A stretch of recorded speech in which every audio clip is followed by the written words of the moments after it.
Salut les fans de domotique, meilleurs vœux pour 2022. Nouvelle année, nouvel épisode et nouvel invité, c'est parti.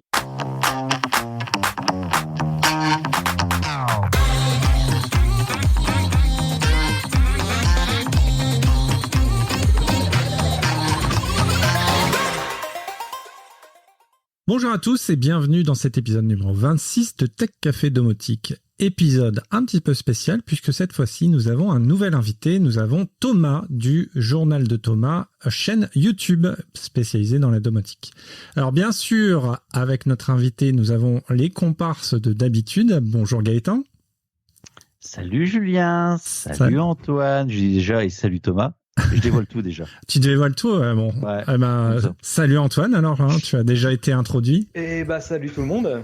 Désolé. Et bien sûr, donc on applaudit, on invite, on accueille Thomas, donc Thomas Chauvin du Journal de Thomas, comme j'ai dit dans le préambule. Bienvenue Thomas. Bonjour. Bienvenue. Merci pour l'invitation. C'est un plaisir. Alors Thomas, tu fais partie des chaînes YouTube qui parlent de domotique et qui montent dans la communauté française.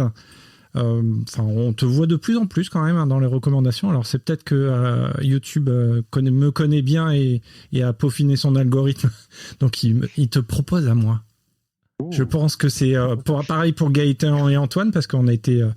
On était tous d'accord pour t'inviter. Moi, je le voyais trop, je me suis désabonné du coup de sa chaîne. Ça, je le vois moins. C'est vrai qu'avec les recommandations, maintenant, ça me sert moins d'être abonné. Ouais, c'est pour ça qu'il y a plein de gens qui s'abonnent plus aux chaînes YouTube et qu'il y a plein de youtubeurs qui gueulent à ce propos. Ouais, c'est vrai. Bon, allez, on va pas parler de YouTube, même si on est là avec Thomas. On va d'abord commencer, comme d'habitude, avec notre petite... catégorie, rubrique sur les actualités domotiques, excusez-moi, c'est fin de journée, un peu fatigué. Alors moi j'ai sélectionné une première actualité qui est sur Enki Connect. Alors le groupe ADO, et plus particulièrement Leroy Merlin, a dévoilé une nouvelle version de sa box Enki, c'est Enki Connect. Alors, la box Enki reste toujours au catalogue, puisque la box Enki restera multi-protocole pour faire un petit peu tout ce que pourrait faire une box domotique grand public. Et la version Enki Connect se veut beaucoup plus réduite. Elle est plutôt à privilégier pour une installation pour gérer plutôt que de la lumière. Elle ne fonctionne que sur du Zigbee et du Wi-Fi. Donc, exit les protocoles, on va dire, un petit peu plus exotiques, type N-Océan, etc. Moins de produits compatibles, forcément. 200 produits compatibles versus les 500 produits compatibles avec la box Enki. 12 marques versus 25 marques, etc. Marques, pardon, j'ai dit marques. Toujours compatible avec Google Assistant. Voilà, donc pourquoi pas, pour se lancer encore une fois, Enki, alors on n'a pas testé, mais les retours que j'ai eu, moi j'ai une personne autour de moi qui en a une et qui est très content. Encore une fois, c'est pas un domoticien féru, donc ça lui suffit très bien. Une box Tahoma, une box Enki, pourquoi pas, si vous voulez vraiment rentrer, si vous découvrez le monde de la domotique. Voilà, donc... Petit plus pour Leroy Merlin qui continue dans le monde de la domotique. Lidl avait sorti quelque chose.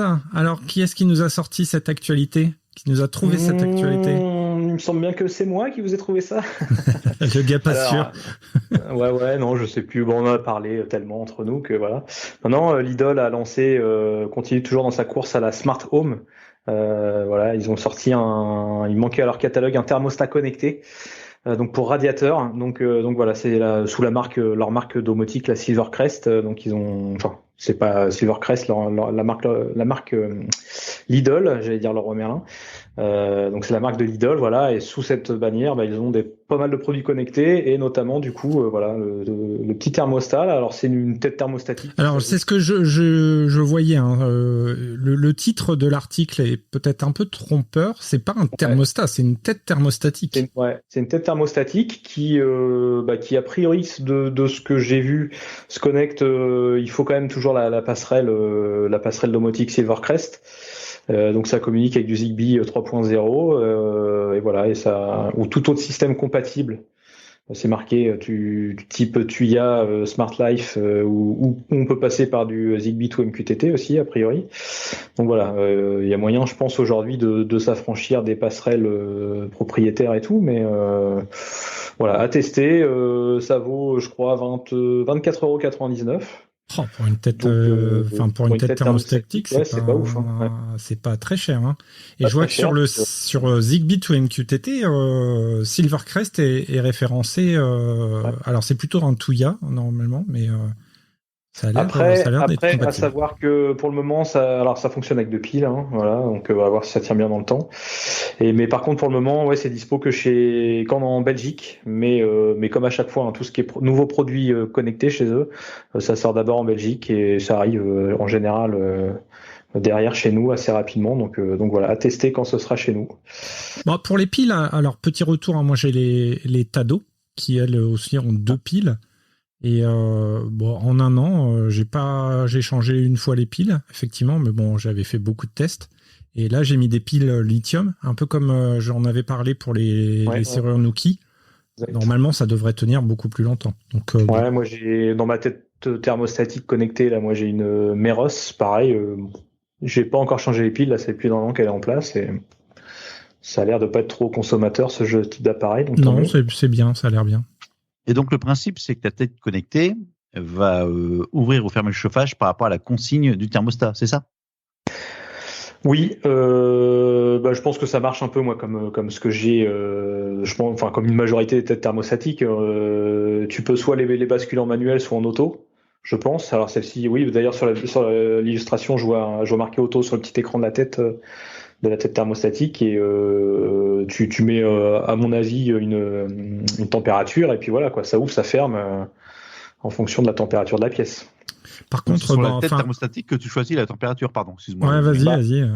Sur la tête, oui, à mon avis directement sur la tête ou via l'application sur un smartphone. J'ai un peu du mal à comprendre, par contre, c'est les têtes thermostatiques, je crois que j'en avais déjà parlé, qui ne soient pas reliées directement avec le brûleur de la chaudière. Moi, c'est pour ça que je suis resté chez Tado, parce qu'en fait, mes têtes thermostatiques, elles parlent aussi avec vraiment ma chaudière, quoi. Ça fait tout un écosystème. Donc, s'il y a besoin de chauffer une seule pièce, il va lancer la chaudière à ce moment-là. Ouais, mais ça dépend de ton installation. Moi, je vois par exemple mes radiateurs de l'étage, ma chaudière, t'as des tuyaux qui partent de la chaudière, t'as pas un tuyau indépendant par radiateur, enfin, ça passe pas par... Non, mais justement, le but, c'est de dire, s'il y a que cette pièce-là à chauffer, tous les autres se ferment, et il y a que celle-là qui reste ouverte jusqu'à ce qu'elle soit chaude, et après, tu coupes tout. C'est ça pour moi l'intérêt. C'est comme ça que je vois que mes 4 pièces fonctionnent actuellement. J'en ai que 4. Ah oui, d'accord. Vous comprenez? J'ai une pièce qui est trop froide. Il lance la chaudière, il coupe les autres radiateurs. Comme ça chauffe plus vite directement au radiateur manquant. Pour moi, c'est comme ça que je le vois. De délestage, en fait. Voilà, effectivement, ça fait un peu du délestage. Bon, on a déjà digressé, vous vous rendez compte, on est que aux actualités. Dernière news avant qu'on parle avec Thomas. Hein. Tu nous quittes pas, hein, Thomas, reste avec nous. Hein, t'inquiète pas, on arrive. Gaëtan, tu nous as sélectionné de la serrure. Alors là, on a déjà fait un épisode sur les serrures connectées. On a déjà parlé longuement et en long et en travers. Il y a une nouvelle serrure connectée qui vient d'être annoncée par Xiaomi, la petite marque qui monte. Enfin non, la grosse marque chinoise. Qui écrase tout. Qui écrase tout. Et donc, qu'est-ce qu'elle a de particulier cette serrure connectée? Tout simplement, elle a une reconnaissance faciale. Terminé de mettre le doigt, terminé d'approcher son téléphone. Non, mais sur la serrure, pardon. Non, c'est pas possible. Google Gadget au doigt. Voilà. Allez, hop, ça c'est cadeau. Ça c'est pour nous deux. Voilà. Ça s'annonce comme étant donc une reconnaissance faciale pour la serrure. Tu arrives, ça te reconnaît. J'ouvre la porte. Merci, au revoir. Mais somme toute, si jamais tu avais un masque, par exemple, ou si tu t'es tombé les escaliers, que tu t'es abîmé le visage, par autre exemple, tu peux toujours utiliser des empreintes digitales, une puce NFC ou un code d'accès classique sur l'application. Donc, c'est pas exclusif là-dessus. Alors, c'est disponible à la précommande depuis le 12 octobre dernier en Chine. Combien ça en coûte? J'en sais rien. Voilà, merci, au revoir. Non, c'est pas ça, c'est juste le fait que l'évolution sur les serrures connectées, enfin, le produit serrure connectée évolue de plus en plus. Et je pense que c'est pas fini. Non, Par c'est contre, clair. moi, il y a juste un truc qui me fait flipper, c'est serrures connectées chez Xiaomi, Oui, les serveurs, oui. si on passe toujours par leurs serveurs chinois et tout, qui sont de Je ne temps en sais temps pas. en rate, à voir. Ouais, non, Parce que Ça marche passe pas. Oui, donc si ça passe par un serveur, oubliez. Voilà. voilà. C'est pas tellement Xiaomi, c'est juste une serrure connectée. L'avantage, c'est que vous avez à côté de la serrure, ça se détecte. En Ça détecte votre Bluetooth présence ou en en Bluetooth, direct via une en API Wi-Fi. en Ouais, direct. c'est ça. Et tout. Voilà. Et si ça doit passer par un serveur externe, Je pense qu'on a déjà assez fait la pub de Nuki, hein, mais bon. Voilà. tout à fait.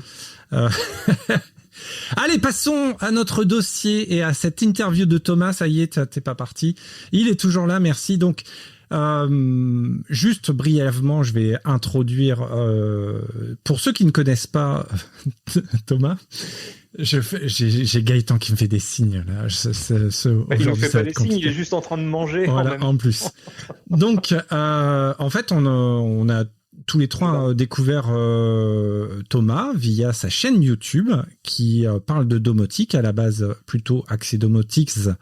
Et il va vous en parler, et surtout Home Assistant. Vous savez que dernièrement, on parle beaucoup de Home Assistant. Donc voilà, vidéo de très bonne qualité. Je pense que le nombre d'abonnés est vraiment assez faible par rapport à ce qui est partagé, et la régularité du partage aussi.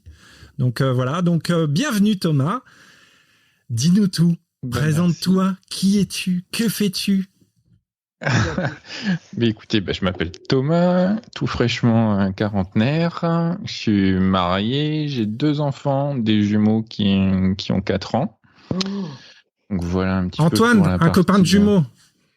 C'est ça. C'est comme ça que j'ai découvert Antoine il y a 4 ans, 4-5 ans, quand j'ai su que j'allais avoir des jumeaux et que j'avais fait quelques recherches sur un papa jumeau. Et j'étais tombé sur The Walking Dead. Du coup, c'est comme ça que j'ai. Et ça va, j'étais pas trop. Non, de toute façon, j'avais plus le choix de toute manière. Mais... Tu fais quoi alors dans la vie? Et autrement, du coup, alors de base, je suis chimiste. Je suis chimiste de formation. Et il y a une dizaine d'années, je me suis reconverti dans l'informatique.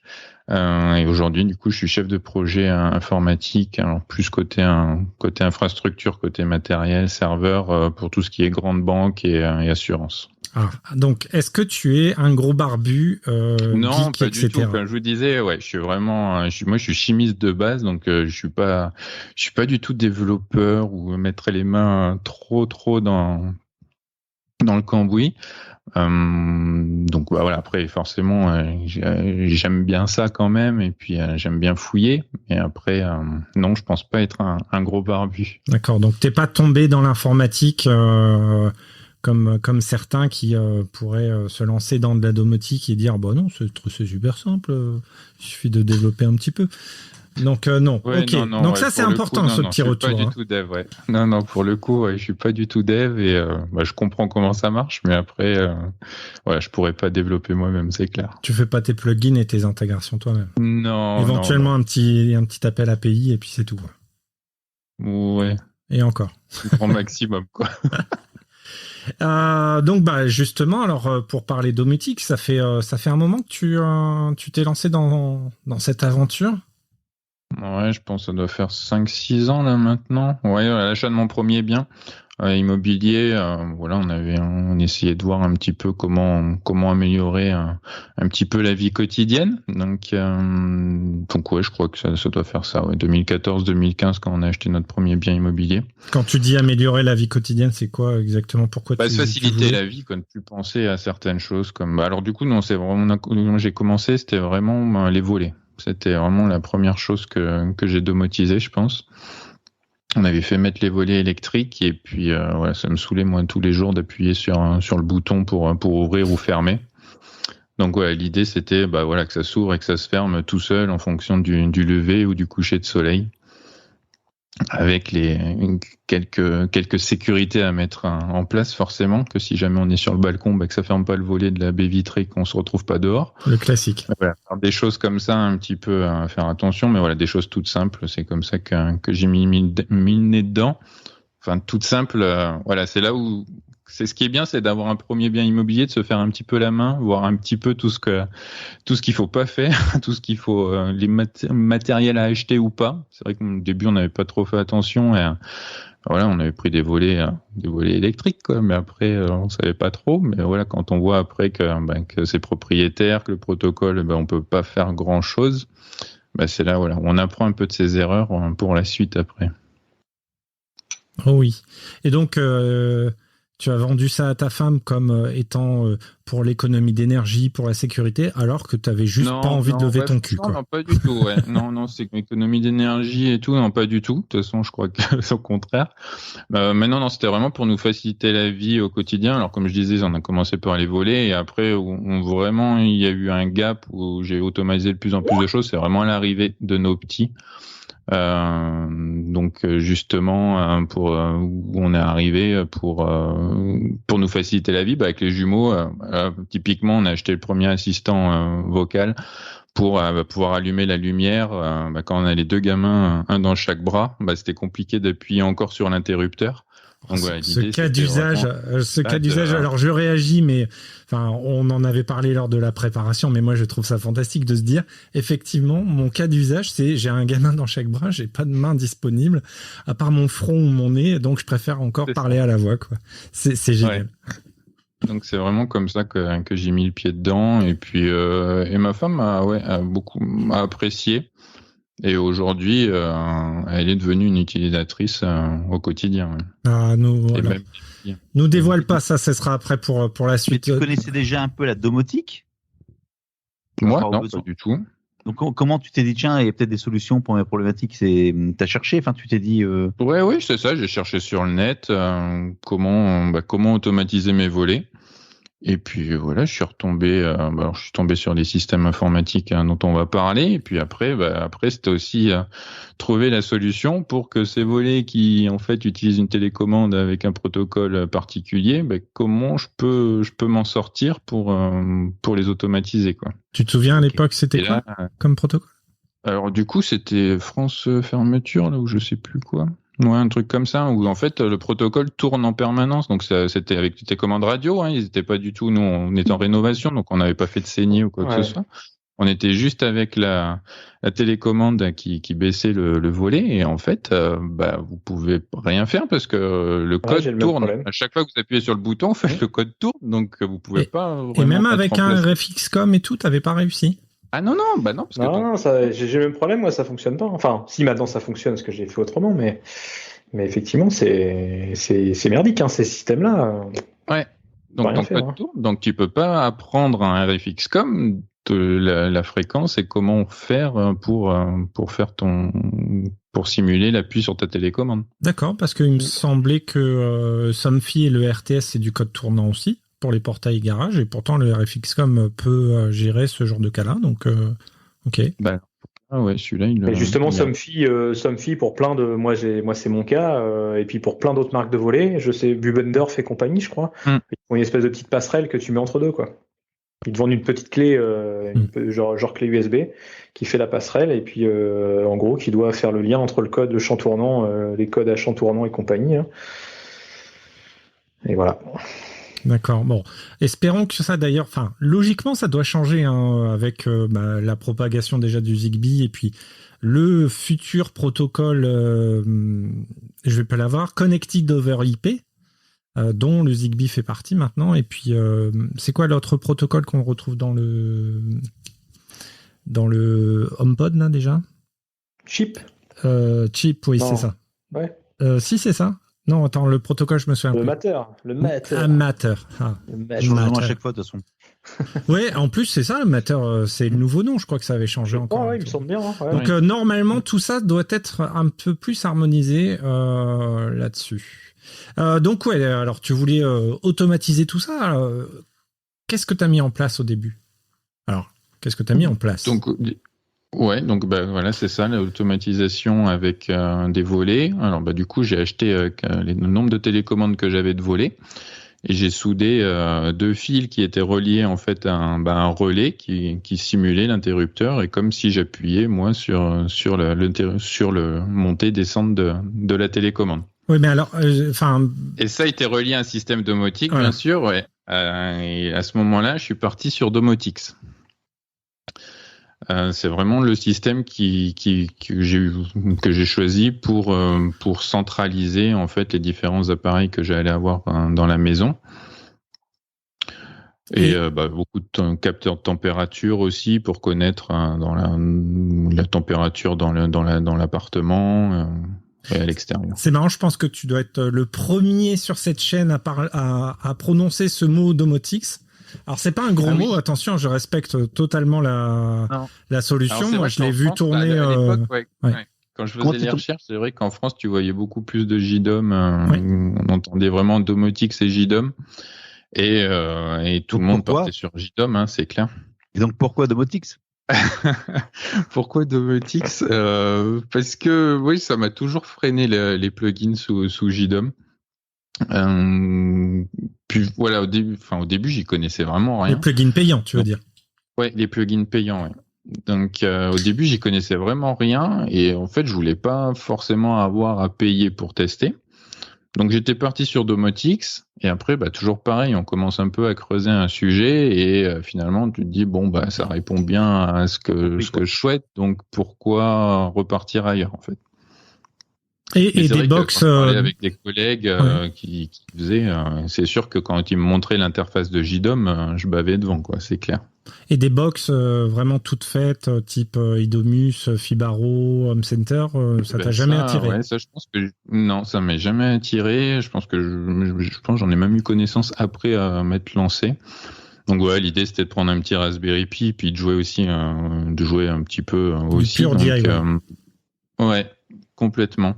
Puis pareil, hein, toutes ces box clés en main, il faut quand même mettre un petit billet d'entrée. Donc au début, je voulais vraiment tester et voir ce que ça pouvait vraiment apporter pour ensuite aussi, au début, là, je faisais mes petits tests et après voir si toute la famille aussi pouvait y adhérer.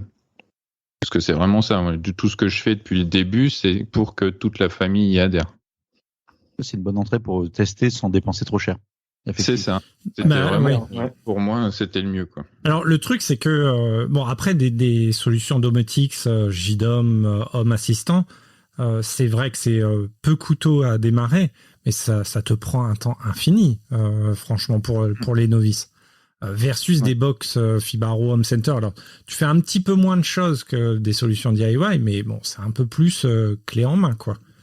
C'est pas aussi clé en main qu'une Enki ou une Tauma, on est d'accord? C'est les trois paliers pour moi là-dessus, mais bon. C'est pour ça que c'est ce genre de box clé en main, ça fonctionne auprès du grand public, parce que y a plein de gens qui veulent pas mettre les mains dedans, comme nous. Ouais, non, mais c'est clair. Moi, j'avais commencé avec ça, avec les Home Center et feu comment ça s'appelait, la Z-Base. Donc début, tu connais pas. Puis bon, à l'époque, ça n'existait même pas, moi, de toute façon, les JDOM, etc. C'était la solution, sinon HomeSeer américaine. Oui, ouais. Mais pareil, pour avoir commencé sur l'Idomus, malgré tout, il fallait mettre un petit peu. Je sais pas, il est dans le cambouis, mais il fait un peu comme creuser, chercher un petit peu. Tu avais une interface un peu plus facile, mais somme toute, tu as toujours le sujet. C'est je vais chercher un objet, je le configure, c'est quel protocole, et après je commence à faire mes scénarios. Donc après c'est juste l'interaction, l'interaction des scènes ou l'ergonomie en fait de création qui va te faciliter ou pas le sujet. Ouais, mais après c'est vrai que n'empêche, les solutions type JDOM et Home Assistant sont quand même vraiment améliorées sur. C'est plus aussi compliqué. Alors déjà tu peux acheter une box déjà installée, donc JDOM Atlas ou Home Assistant viennent de lancer leur Blue, Blue, c'est ça. Blue avant et puis Blue et la nouvelle, je sais plus son nom, qu'ils ont sorti en Kickstarter là. Et de moins en moins, tu peux éviter de mettre les mains dans le cambouis. Donc c'est vrai que ça a bien changé. Ouais. L'idée après, au début, quand je regardais un petit peu, c'est que je voulais pas être aussi enfermé. Le fait d'acheter une box comme vous citez, la Fibaro ou Idomus, j'avais plus cette impression d'être enfermé et du coup de pas. Enfermé par rapport à quoi? Au protocole? Par rapport au protocole, ouais, complètement. Ouais, l'idée, c'était d'essayer de prendre un petit peu le meilleur un peu de partout pour ensuite le centraliser dans un système domotique et de pas être enfermé et de pouvoir faire vraiment tout ce que je veux. Si je veux un capteur chinois, je prends un capteur chinois. Si je veux autre chose, je prends autre chose. Voilà, l'idée, c'était vraiment ça. Et toujours avec cette idée aussi quand même d'avoir une box, un système qui centralise tout. Parce que c'est vrai qu'aujourd'hui, chaque marque sort un petit peu ses objets et des fois quand je vois sur YouTube ou quand on voit certains tests, tu te dis mais le mec à la fin il a 20 applis et quand il veut faire quelque chose, il doit se demander déjà alors attends ça c'était quelle marque, quelle appli je dois ouvrir, c'est celle-là que je dois ouvrir, ok hop je vais pouvoir le faire. Mais ça pour le coup moi ça me rebuterait quoi et puis ça passerait pas du tout. C'est vrai qu'une box domotique devient maintenant non pas seulement juste un automatiseur mais devient un concentrateur aussi d'objets. Oui, complètement. Ouais. Ok. Et donc Domotix, comme je disais, t'es un peu un des rares. À part les frères Poulain, pour ceux qui connaissent aussi, ils utilisent beaucoup aussi Domotix.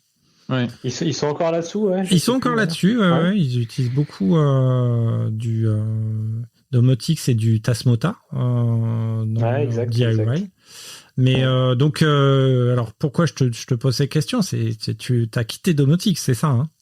Au vu de tes dernières vidéos. Domotix, mais il n'y a pas si longtemps que ça. Hein, il y a un an et demi quand j'ai lancé la chaîne. Même quand j'ai lancé la chaîne, j'étais encore sous Domotix. Tes premières vidéos étaient sur Domotix. Ouais, c'est ça. Les premières vidéos étaient encore pour Domotix. Et après, j'ai complètement switché sur Home Assistant. Voilà, c'est ça, il y a 1 an et demi. J'ai complètement quitté Domotix pour passer sur Home Assistant. C'était bien sur Domotix. Parce que, comme je le disais, quand je discutais avant avec Domotix puis d'autres collègues qui avaient JDOM, je bavais quand même pas mal sur l'interface de JDOM. Et là, Home Assistant, il faut le dire qu'elle proposait une très belle interface. Parce que Domotix, c'est laid, hein, quand même. C'est vraiment pas joli. L'interface, elle est très, très, très vieillotte. Et c'est pas joli et pour la personnaliser c'est compliqué. Et aujourd'hui c'est encore le cas. Enfin, ils ont pas évolué un petit peu. Ouais, là pour ce côté-là. Ils ont pas suivi un peu la tendance. Ça a pas évolué pour moi de ce côté-là. Ouais. D'ailleurs, Domotix c'est une solution quoi? C'est pas français ça? Non, parce que la communauté elle était très très anglophone aussi, hein, comme Home Assistant. Je pense que c'était américain ou peut-être américain. Donc, tu avais quand même une certaine communauté dessus. Voilà, c'est ça. Moi, il y a eu ça par rapport à JDOM, c'est que JDOM, t'es franco-français, hein. Alors que Domotix et comme Home Assistant, on a vraiment une communauté qui est internationale et ça donne l'impression que ça bouge plus en tout cas et plus vite. Et quand on voulait, quand je chercher quelque chose, on avait une réponse qui était vraiment immédiate, quoi. Sous Domotix, ça c'est vrai qu'il y avait beaucoup de produits qui étaient intégrables, hein, sous Domotix. J'ai jamais été limité par la chose, mais après c'est clair que c'était pour la présentation, pour l'interface, c'était vraiment pas beau et ça m'a fait changer. Et c'est pour ça que j'ai basculé vers Home Assistant et que la chaîne aussi a tourné plus maintenant sur Home Assistant qu'autre chose. Bon, tu fais pas que des vidéos Home Assistant. Alors, je rassure un peu peut-être les auditeurs qui se disent « Eh merde, encore Home Assistant ». Ouais, parce tu testes aussi des objets connectés. Hein. Oui. À une époque, on nous a reproché de parler beaucoup de JDOM, mais c'est fini. Bientôt, on va nous reprocher de parler beaucoup trop d'Home Assistant. Je suis désolé, j'ai switché, je suis passé du côté obscur. Mais vous avez utilisé aussi Home Assistant, du coup ? Oui, moi je suis maintenant, depuis 1 an, j'ai migré ma prod sur Home Assistant. Et j'utilise encore toujours un petit peu de JDOM pour certaines choses que je migre petit à petit et des choses que je sais que je ne pourrais pas migrer ou alors je passe sur une autre solution technique. Moi, je suis passé sur Home Assistant récemment puisque JDOM a planté et j'ai la flemme de tout réinstaller, donc c'était l'occasion 2. J'avais déjà fait une première tentative il y a 1 an et demi. Et ce coup-ci, j'y suis et j'y reste. D'accord. Alors qu'Antoine... Antoine, à chaque épisode, il se dit « Oh, ça a l'air bien votre truc, je vais tester la semaine prochaine. » Mais justement, je fais durer le truc parce que tu vois, j'ai pas C'est envie bien, de on tomber dans la équilibre. hype, voilà. On équilibre. Je testerai le moment venu, mais ouais, non, Je me souviens vraiment même tester un plus, t'es jour sur parce que- JDOM encore, toi? Moi? Ouais. Oui. Ou Tu fais de la domotique? Non, moi tout est sous HomeKit maintenant. Je demande à Siri. C'était ton et puis, vœu pieux, il ça, à un marche moment pas, donné. Ça Hein. marche pas derrière. Non, j'ai toujours du Guillaume qui marche, hein, mais j'ai quelques automatisations qui tournent encore, des trucs très simples mais très basiques. Mais non, j'utilise encore un petit peu de JDO, mais voilà. C'est vrai qu'aujourd'hui j'avais une grosse envie de passer tout sous HomeKit, on verra à terme si j'arrive à utiliser essentiellement HomeKit, me passer du reste. Avec Homebridge. Ouais, avec Homebridge, oui, j'ai un Homebridge qui fonctionne très bien. CF, l'épisode que l'on a enregistré avec Sébastien Goffin, qui ne parle que de HomeKit et Homebridge. J'ai hésité. Hein. Ouais. Non, et puis depuis peu, avec les automatisations, les shortcuts et compagnie, on peut vraiment faire des choses, aller vachement loin. Donc voilà, à creuser. Alors, revenons un petit peu à Thomas pour qu'il nous partage. Alors, tu l'as dit avec ta première maison, acquisition. Je suppose que là, tu as peut-être changé de maison, tu as peut-être changé de solution. À part des volets, tu fais quoi avec ta domotique? Ça te sert vraiment à quoi? Ça sert à Alors quoi? aujourd'hui, ouais, c'est clair que j'ai changé, j'en suis au deuxième bien. Du coup, qu'est-ce que j'ai? J'ai une station météo Netatmo. Voilà, météo est vraiment important. Voilà, c'est vraiment l'idée, c'est aussi d'avoir plein de données pour pouvoir analyser et voir un petit peu l'évolution aussi.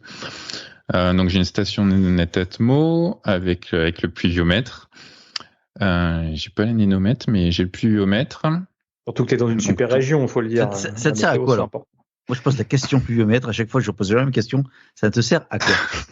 Il pleut, vraiment ce qu'il y a plu chez moi. Ouais, t'as un potager? Et oui, voilà. Alors, du coup, j'ai fait le potager là depuis un an. Et ça me sert aussi à faire des automatisations parce que on a vu la discussion, hein, Gaëtan, mais si la météo me dit il va pleuvoir, mais qu'en fait il pleut pas vraiment, et que là je me suis fait des automatismes, s'il pleut et que j'ai le Velux qui est ouvert, de suite je reçois une notif, attention, il y a le volet ouvert, il faut vite aller le fermer. Ça, si t'as pas le pluviomètre qui est dans ton jardin, tu vas recevoir beaucoup de notifications, je pense. Ouais, pluviomètre à chaque fois, t'as raison. Pluviomètre à chaque fois, moi je voyais juste la quantité d'eau qui tombait et pas juste la détection de pluie. Oui, c'est ça, c'est que ça te détecte, dès qu'il pleut, ça va te le détecter. Donc, et puis là, la quantité, moi avec le potager aujourd'hui, c'est une donnée intéressante aussi. Oui, pour le potager, quant à ça, et pour tout ce qui est même pluviomètre ou anémomètre, si t'as un Storban, les trucs comme ça, ça c'est intéressant parce que si t'as un trampoline qui est pas attaché, ça peut être bien. Ça, je sais pas ce que tu vas faire hormis t'accrocher, sauter dessus. Tu vas courir en slip à 2h du mat et aller tenir ton trampoline, comme c'est le cas de beaucoup de personnes à chaque épisode de tempête. Oui, moi, il y a de la tempête, j'en ai perdu un de trampoline. L'arceau faisait le signe l'infini. Le 8. Oui, le méta. On dit le méta. Non. Méta. D'accord. Okay. Facebook.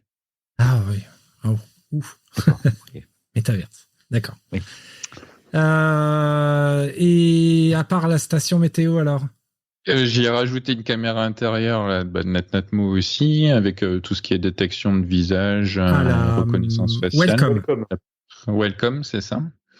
On a parlé. Voilà, j'ai ça. Après, j'ai des caméras sur l'extérieur du coup de la maison. Alors ça, c'est des caméras EFI. Très bonne caméra. Bon, on en a parlé, on a fait même un épisode sur... Oui. Ouais, en méga promo d'ailleurs, alors on enregistre là, on est sur l'avant du Black Friday. Hein. Donc quand l'épisode sortira, malheureusement, ce sera peut-être déjà passé pour vous. 2023. Mais il y a des promos de dingue là. Ouais. Ça vaut le coup. Donc tu as fait une vidéo d'ailleurs sur les caméras EFI, je crois. Hein. Ouais, on avait sorti à peu près en même temps que Gaëtan, je crois. C'était pas les mêmes caméras d'ailleurs. La concurrence. Non, c'est pas les mêmes modèles. C'était complémentaire. C'est vrai. Parce que moi j'ai pris les 2 Pro, parce que j'avais pas envie d'aller la défaire à chaque fois, même tous les 6 mois, j'avais pas envie d'aller la défaire pour la recharger. Donc j'avais pris vraiment ceux avec la batterie qui dure 1 an. Et donc elle dure combien de temps alors, au final? Ouais, c'est ça, 11 mois ça m'a tenu, ouais. Ah, c'est bien. Moi ça dure pas 6 mois. Ouais, mais c'est ça, c'est 6 mois. T'as combien toi? Ah non, moi ça fait 1 mois et demi, 2 mois les batteries, mais je suis dans du passage. Oui, voilà, Ça, tout dépend, effectivement. Et si tu as beaucoup de détection.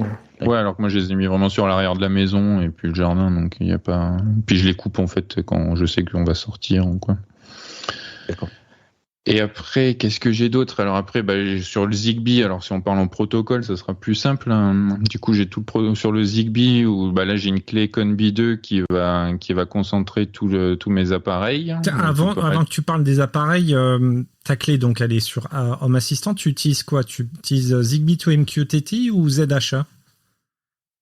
Zigbee to MQTT. D'accord. J'utilise beaucoup MQTT, on verra le nom de l'épisode, mais moi là aujourd'hui j'utilise énormément MQTT, ouais. Je trouve ça très pratique.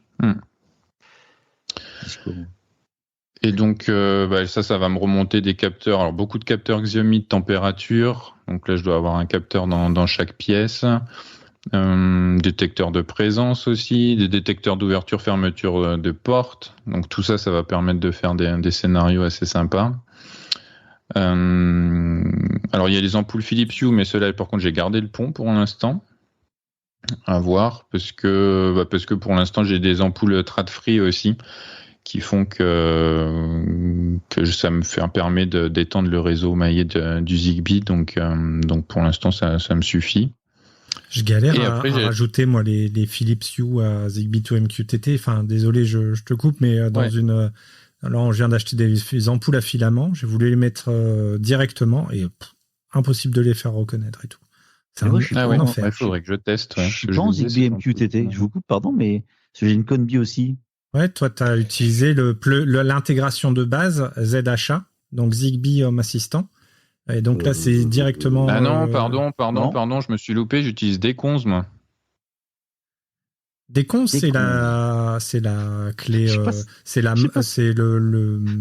Je sais pas ça. Quand tu es dans Zigbee to MQTT, tu dis que c'est Deconz, mais en fait, c'est les combis 1 et les combis 2 de mémoire. C'est une clé noire avec un plastique un peu mou autour. C'est ça. Non, mais j'ai directement l'intégration Deconz dans Home Assistant. Ah, d'accord. Ah oui, alors, ok. Moi, j'ai Conbi 2 directement dans Home Assistant. Parce que tu as installé une intégration depuis HACS. Sûrement. Sûrement, si tu le dis. Je pense que oui. Mot compte triple, et Jance de 3, Camoulox. Désolé. Donc HACS, pour ceux qui ne connaissent pas ou qui se souviennent pas, c'est une sorte de comment dire, de portail qu'on peut rajouter à Home Assistant pour mettre des plugins qui ne sont pas officiellement déployés avec la solution Home Assistant, mais qu'on peut rajouter. C'est un peu comme des plugins développés par des tiers et qui sont pas dans le corps de Home Assistant. Donc, d'accord, tu utilises Deconz, l'intégration Deconz. Oui, Deconz directement. Ouais. J'avais essayé ZHA et puis non, le Zigbee to MQTT, je crois que je l'ai pas testé encore là-dessus. Pas avec la Conbi 2 en tout cas. Mais ouais, j'utilise Deconz directement et j'ai pas de souci de déconnexion comme on peut voir des fois, qu'on peut voir sur les forums. J'ai pas de souci, donc. Excusez-moi, je vous coupe parce que vous parlez tous les deux d'un protocole. On a plusieurs, je pense, auditeurs qui s'intéressent à Home Assistant. Et là, vous êtes rentré dans du dur. Et même moi, qui est Home Assistant, je capte pas. Désolé. Alors, effectivement, arrête-nous. Non. Ouais, c'est pas que je capte pas, c'est pas ça. C'est en fait, quel est l'intérêt? Donc, à nous trois, on a trois solutions différentes pour gérer la clé Conbi 2, qui est une clé qui permet de se passer des ponts Zigbee. On est d'accord jusque-là? C'est ça, oui. Ok, donc il y a trois solutions possibles de ce qu'on se dit là. Donc moi je passe par HACS effectivement, donc qui est un plugin non officiel mais qui fonctionne quand même bien de ce que j'ai. Ouais. Enfin, je suis pas certain, peut-être que ça marche pas complètement. Et vous, vos deux solutions. Alors quelle est la différence et quel est l'intérêt? Bon, je sais pas la différence entre les différences avec les. En fonction des intégrations que tu vas utiliser, tu vas pas forcément avoir toujours toutes les remontées. Je sais que moi j'avais eu le souci du coup avec la soft remote de chez Nodon. Quand je l'avais fait sur Deconz, j'ai eu énormément de galères non, c'était pas pour la soft remote, c'était pour le cube Xiaomi là, avec les 6 faces. Oui. En fonction de la face, vous pouvez faire telle action ou telle action. avec des cons. D'ailleurs, je crois que je l'ai même plus ce cube. C'est une vraie galère à avoir vraiment les bonnes. Il faut que celui qui a fait l'intégration ait entre guillemets paramétrer l'appareil, déclarer la configuration de l'appareil. Sur le papier, il y est, mais alors c'était vraiment une catastrophe à intégrer. Alors qu'à ce moment-là, j'avais installé ZHA, et là, en 3 secondes, j'avais toutes les informations du cube, quoi. Donc l'idéal, c'est quoi, en fonction des intégrations, tu vas avoir plus ou moins d'informations. Des fois, je sais que sur certains capteurs, tu as la batterie, par exemple, qui va pas toujours remonter. Tu as des petites différences comme ça, et après, tu as aussi des différences fonction. En fait, il faut tester, parce que quand je lis beaucoup sur les forums ou sur les groupes Facebook, tu vois qu'il y en a qui vont utiliser des cons et qui vont dire ils perdent le capteur très régulièrement, alors qu'ils n'ont pas le problème avec une autre intégration, et inversement, en fait. Donc ça a l'air. Je pense pas qu'il y a de vraies solutions miracles et tout. C'est comment toi tu l'as appréhendé. Et qu'est-ce que tu veux en faire? Alors déjà, est-ce que tu veux faire du MQTT ou pas? Je sais même pas ce que c'est. Alors MQTT, c'est une comment l'expliquer? C'est une sorte de, c'est pas un protocole, c'est une sorte de bus d'information où tu vas, alors exactement, c'est des topics d'information où tu vas pousser les informations, et toutes les personnes qui vont s'abonner aux topics, ce qu'on appelle des topics, des sujets, vont pouvoir récupérer l'information en temps réel et voire même repousser, là, dans le cas de MQTT, l'information. C'est une sorte de hub multiprotocole, quelque part. Ou multi-interface. Multi-interface. Et effectivement, le MQTT, je crois que on peut dire un protocole, mais surtout très orienté justement IoT. D'accord. Donc c'est justement là. C'est de messages que tu vas stocker. C'est du message. D'accord. Donc là, je termine là-dessus sur ce point-là, puis après on va pas épiloguer. Donc moi, avec mon HACS, donc l'intégration que tu as téléchargée depuis HACS, j'ai 2 prises Zigbee de chez Xiaomi. Ouais. J'en ai une où tout remonte, et l'autre il me dit ne remonte que juste la consommation. Je n'ai pas d'autres infos. Enfin non, pas la consommation. J'ai juste le on/off. Alors que c'est les 2 mêmes prises. C'est les 2 mêmes prises, ouais. Est-ce que tu les as achetées en même temps? Est-ce qu'elles ont le même firmware? Ah, probablement pas, mais bonne question. Donc, autre chose aussi, c'est que certaines intégrations vont me permettre de faire des mises à jour de firmware. Je sais que Zigbee to MQTT, que j'utilise, ils ont accès à, alors je sais pas comment, mais au nouveau firmware, que ce soit Aqara, que ce soit Ikea, Philips Hue. J'ai peut-être un doute sur du Philips Hue, mais en tout cas, tu peux mettre à jour. Moi, j'ai mis à jour mes Aqara et mes Ikea via Zigbee to MQTT, le nouveau firmware. Bon, bref, j'ai une occupation pour les prochains jours. Ok, merci.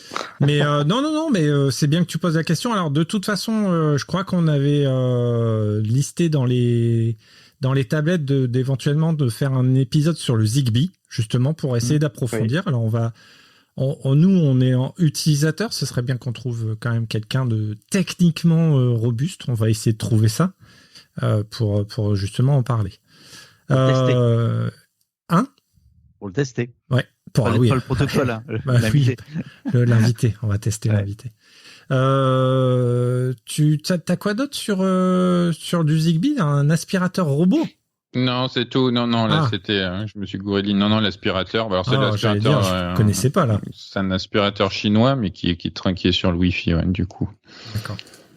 Donc là, lui, il est sur le Wi-Fi. Donc voilà, l'aspirateur. Typiquement, l'aspirateur, c'est vraiment la chose qui a été adoptée ici très rapidement. Voilà, il est tombé en panne. Il y en a un qui est tombé en panne cet été. On est resté 15 jours sans aspirateur. On a de suite racheté un autre, quoi. On s'était dit, c'est bon, on va pouvoir refaire un peu. Le temps que je regarde un petit peu pour essayer de le réparer, on a dit non, allez, c'est bon. On en achète un autre. Ouais, je pense que c'est le cas de tous les foyers, ça. Moi, c'est pareil à la maison. Ouais. On n'a pas encore changé, mais ma femme m'a déjà dit, le jour où il marche plus, on en rachète un de suite. Ouais, c'est ça. Ça, c'est le truc qui a vraiment, qui a vraiment été bien adopté. Mm-hmm. Tu as d'autres protocoles que le Zigbee ou pas?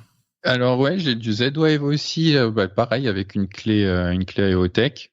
Donc qui va concentrer pour avoir encore une fois des différentes gateways de différentes marques.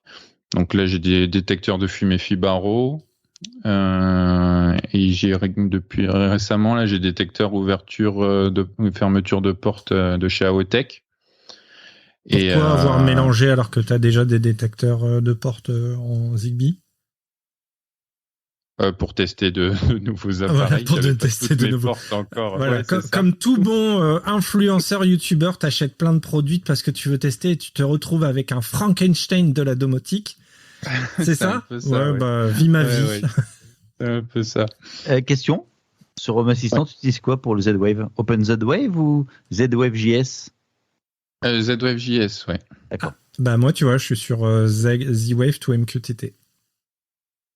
Z-Wave JS to MQTT. Qui est aussi, alors, juste pour info, Zigbee to MQTT et Z-Wave JS to MQTT, c'est des add-ons. Ça ne se trouve même pas dans l'HACS. Via le superviseur, tu vas rajouter une sorte de... alors, techniquement, c'est un Docker qui tourne en même temps. Donc, c'est-à-dire que l'avantage... Alors, juste petite parenthèse, aussi pourquoi moi je suis parti sur Zigbee to MQTT, c'est que Zigbee to MQTT, c'est un Docker qui tourne sur la machine de Home Assistant. Home Assistant peut très bien se planter. Mon Zigbee continuera tout seul, puisque en fait, il est indépendant de Home Assistant. Je peux redémarrer Home Assistant. Mon Zigbee ne redémarre pas. Mon Z-Wave ne redémarre pas. Alors qu'avant, effectivement, j'avais utilisé le Z-Wave de Home Assistant. Dès que tu redémarrais, parce qu'avec Home Assistant, tu dois redémarrer dès que tu installes un nouveau truc, etc. Tu fais une modif, c'est un peu pénible. À chaque fois, ça redémarrait mon réseau Z-Wave. Et vous savez qu'un réseau Z-Wave à redémarrer, c'est un peu relou. Moi, j'ai 45 appareils Z-Wave sur le réseau. C'est un peu relou. Donc voilà, un autre avantage de l'avoir comme ça en add-on en Docker. Par exemple. Moi, toutes mes intégrations, elles sont indépendantes de Home Assistant aussi. C'est que des Dockers qui tournent indépendamment. Il n'y en a aucun qui sont liés ensuite via l'intégration dans Home Assistant, mais chacun tourne indépendamment dans des Dockers.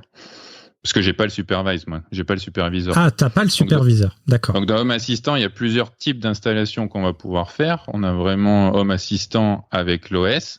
Donc là, typiquement pour un Raspberry Pi, vous installez ça et c'est un package tout fait, tout simple, qui est très rapidement installable. Et vous avez tout qui fonctionne. Après, vous avez Home Assistant Supervised, où là, vous allez installer l'OS sur votre Raspberry Pi, par exemple, et vous allez rajouter à ce moment-là juste Home Assistant et la partie Supervised, qui est vraiment toute la partie, comme le disait Julien, toute la partie add-on, où on a le catalogue, c'est sur une interface, c'est du clic, clic, ça s'installe. C'est très bien. Et ensuite, vous avez vraiment Home Assistant conteneur. Donc, on avait vraiment votre Docker, votre conteneur qui tient que Home Assistant. Et vous installez tout le reste à la main dans d'autres conteneurs. Et la liaison se fera ensuite en déclarant dans Home Assistant quel conteneur aller voir. Pour ceux qui ne sont pas forcément, qui connaissent pas forcément les termes container, Docker, etc. Imaginez que sur votre Raspberry Pi, vous ayez plusieurs machines virtuelles qui tournent en même temps. C'est un peu ce principe-là. Donc tout est indépendant et cloisonné, ils se parlent entre eux. Effectivement, ça peut être un broker MQTT, Node-RED, InfluDB, Grafana, voilà, ça, je suis en train de lister un petit peu tout ce que moi j'ai sur mon installation, mais c'est des choses qui tournent à côté de Home Assistant tout en parlant à Home Assistant. Ok. Par contre, excusez-moi, je continue parce que moi je suis très très naïf. Mais donc, si jamais tu as un problème sur un de ces Dockers, c'est pas Home Assistant qui va dire lui déconne. C'est à toi de voir où est le problème. Tu vas te faire des automatisations de Home Assistant qui va vérifier que tes Dockers tournent bien et dire attends, ton Docker là il est planté. T'es même pas obligé de le faire. Parce que ces Dockers-là, alors si tu es en supervise, tu peux cliquer la petite coche, s'il se passe un problème, redémarre. C'est le watchdog. Ouais. Donc au pire, t'as quand même les logs de tout ça, mais logiquement, il est même assez intelligent pour dire si ça merde trop, redémarre. Ok. Merci. Je t'en prie, on est là pour apprendre à tout le monde. Ouais. C'est ça. Et puis récemment, j'ai aussi acheté des petits détecteurs d'ouverture là, extra plats là, de chez Sensative qui sont assez sympas. Et voilà, pour tous qui sont vraiment très très fins et qu'on va pas voir, que vous allez pouvoir mettre. Voilà, pour le Velux, j'ai trouvé ça ultra pratique. Donc vous le mettez vraiment dans le Velux, vous voyez rien à l'extérieur. Donc ça, c'est aussi des trucs assez sympas. Donc voilà pour le Z-Wave. T'as du retour sur, du recul, pardon, sur ce capteur-là en termes de batterie. Moi, c'est Z-Wave, c'est vraiment le truc. Et puis c'est surtout le problème de Sensative, c'est là ce système-là, c'est des longues tiges où la pile en fait elle est dedans, donc elle est pas, c'est la pile une fois qu'elle est morte, tu jettes ton capteur. Ah non. Là. Bravo la planète. Donc ils te le vendent pour plusieurs années. Là moi après 1 an ça a pas bougé pour l'instant. Après les remontées. Un an après ça marche toujours pas.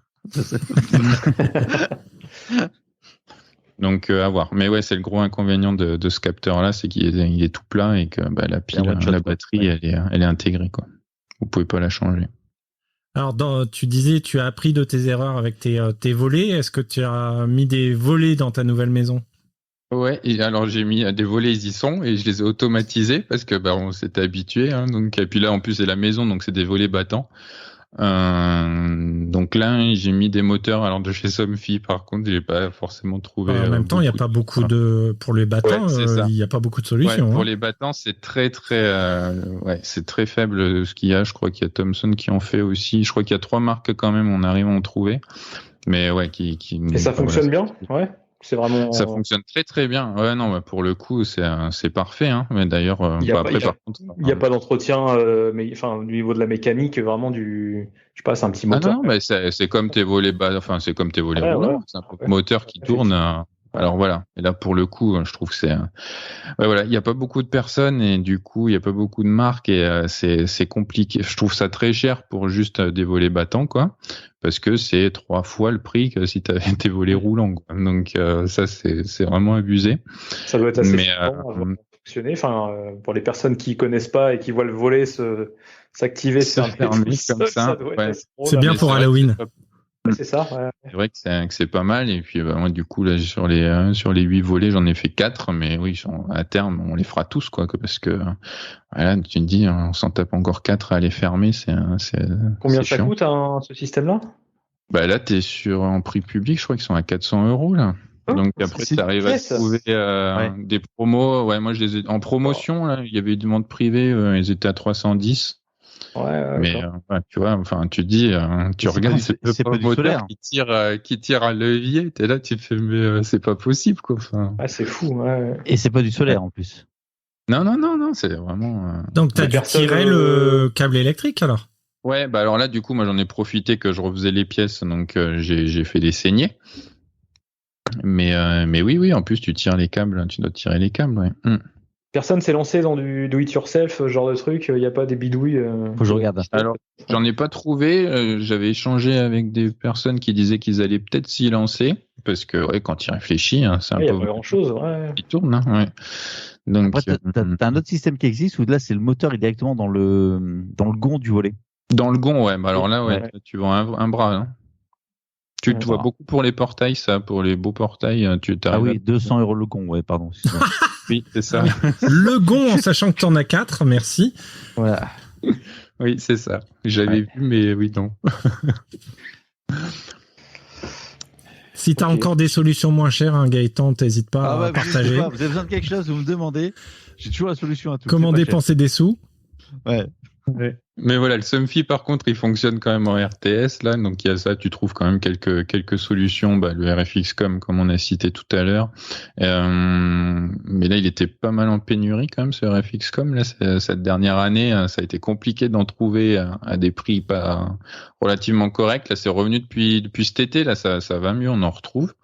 Mais du coup, il y avait une solution développée par un Français là, de Toulouse, je crois, Toscorp, qui nous vend un petit boîtier où à l'intérieur c'est un ESP, c'est une petite carte et qui va avec un émetteur radio et qui va simuler aussi l'appui sur les télécommandes. Ça fonctionne pas mal, ça. Le RFX-Com sous achat, ça va? Moi, j'ai toujours pas franchi le pas. Mon Je RFX sais Home pas, est toujours sur moi, j'en ai pas JDOM. acheté, Donc, parce que, du oui. coup, T'as pris le TOS Corp. Oui, pardon. J'ai pris le TOS Corp parce que moi, j'ai fait les volets, c'était le début d'année, et le RFX.com, on arrive à en retoucher là depuis cet été. Et là, celui que j'ai acheté, je l'ai mis sur MQTT.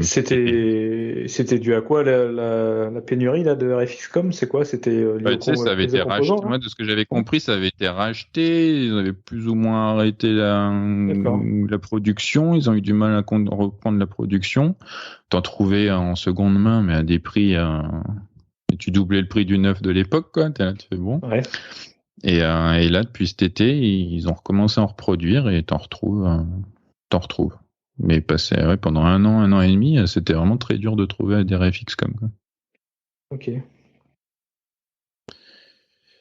Et puis voilà, un petit peu de matériel, puis maintenant quelques Google Assistants aussi qui me permettent de faire un petit peu à la voix. Est-ce que tu as toujours tes deux jumeaux dans les bras Non, j'ai plus mes deux jumeaux dans les bras. J'espère pas à cet âge-là. Je commence à réussir à dire le mot magique, alors ça commence à être compliqué. Faut que je continue de creuser pour essayer de. Ouais, tu vas voir, c'est que le début. Les tiens ont 4 ans, j'ai vu tout à l'heure. 4 ans, ouais. Ouais, moi les miens viennent de prendre 6 et tu vas comprendre bientôt. J'en peux plus, moi, ils m'ont pourri mon flux, toutes mes playlists Spotify avec des chansons improbables que je comprends même pas comment ça peut exister sur Spotify, bref. Alors, moi quand je vais chez des gens qui ont un Alexa ou un Google, ouais, tu programmes des alarmes. Ouais, tout ça, je fais plein de trucs. Je change les langues, tout ça, mais discrètement. Bon, alors moi j'avais des copains qui faisaient ça et à l'inverse quand ils repartaient par sécurité en fait je demandais d'annuler tout ce qui était minuteur, alarme et voilà. Et vous êtes vicieux mais toi t'es un averti tandis que moi je suis un salopard, voilà. Moi qui aime bien faire des blagues, j'avais jamais pensé. Ça me fait penser que bientôt j'ai comment ça s'appelle, une pendaison de crémaillère. Et ils sont équipés d'Alexa. Je pense que ça va. Tu sais, c'est comme alors maintenant c'est moins maintenant, mais à une époque t'avais quand tu faisais des soirées, t'avais un caméscope qui était posé parce que tu filmais pour un anniversaire tout ça. Oui. Puis quand tu développais, quand tu regardais ta cassette, il y en avait un mec qui fait le coin avec le caméscope toute la soirée. Ou un appareil photo. C'était l'appareil photo, moi. C'était les appareils photo au mariage. Dans les mariages, oui, les appareils photo. Voilà, par exemple, c'est ça. Attends, faut vivre avec son temps. Bon, bref. Alors, Thomas. Donc, tout ce beau petit matériel, t'en fais quoi? T'as beaucoup de scénarios? T'as des trucs de l'espace? Fais-nous rêver. Ouais. Ouais, non, des trucs de l'espace, je pense pas. Non, je crois que ça reste classique, quoi. Il faut que je développe encore un peu plus tout ce qui est scénario. Bon, après, comme je disais, voilà, les volets qui vont ouvrir et se fermer en fonction du lever et du coucher de soleil. Après, comme je disais aussi, s'il pleut et puis que le Velux a qu'une fenêtre est ouverte, il va me prévenir. Alors j'ai essayé, mon grand truc, c'était ma grande marotte, c'est de domotiser ma machine à laver. Et alors j'ai pas encore eu à mettre la prise derrière, mais voilà, j'ai mis le soft Nodon, là, le soft remote de chez Nodon. Je l'ai programmé vu qu'il y avait 4 touches. J'ai programmé en fonction des 4 programmes qu'on utilise beaucoup. Et en fait, quand on lance le programme, on appuie sur une des touches et ça lance un timer qui nous dit ta machine elle est terminée, va la pendre. Parce que souvent on se retrouvait nous à lancer la machine le matin. Et puis à se dire mais le soir merde, j'avais lancé une machine, il faut que j'aille la pendre. Donc là l'idée c'est dès qu'elle est finie de recevoir un message, c'est d'aller la pendre. Pourquoi tu mets pas juste une prise avec mesure de la consommation électrique? Ouais, parce que j'ai toujours pas fait. Je sais pas. Au début je lisais que les prises tenaient pas forcément toujours les charges des machines à laver. Ça m'a toujours fait un petit peu peur, mais maintenant moi les miennes ça fait combien de temps? Quasiment depuis le début que je fais de la domotique. Il y en a une Fibaro derrière lave-linge et sèche-linge. Et j'analysais les cycles, j'analyse les cycles de consommation pour dire là c'est fini. Et ça marche très très bien. Moi je l'avais fait sur des appareils en veille type PlayStation, télé, etc. Et ça fonctionnait vachement bien. Une fois que tu as détecté quel c'est ton seuil minimum, ton seuil maximum, maximum on s'en fout, mais minimum à quel moment tu allumes tel appareil ou ça s'éteint, ça fonctionne super bien. Ouais, Moi, je pense que là, ce sera la prochaine étape. Moi, j'ai fait mieux. J'ai acheté une machine à laver il y a pas très longtemps. Une fois l'avoir achetée, je me suis aperçu qu'elle était connectée.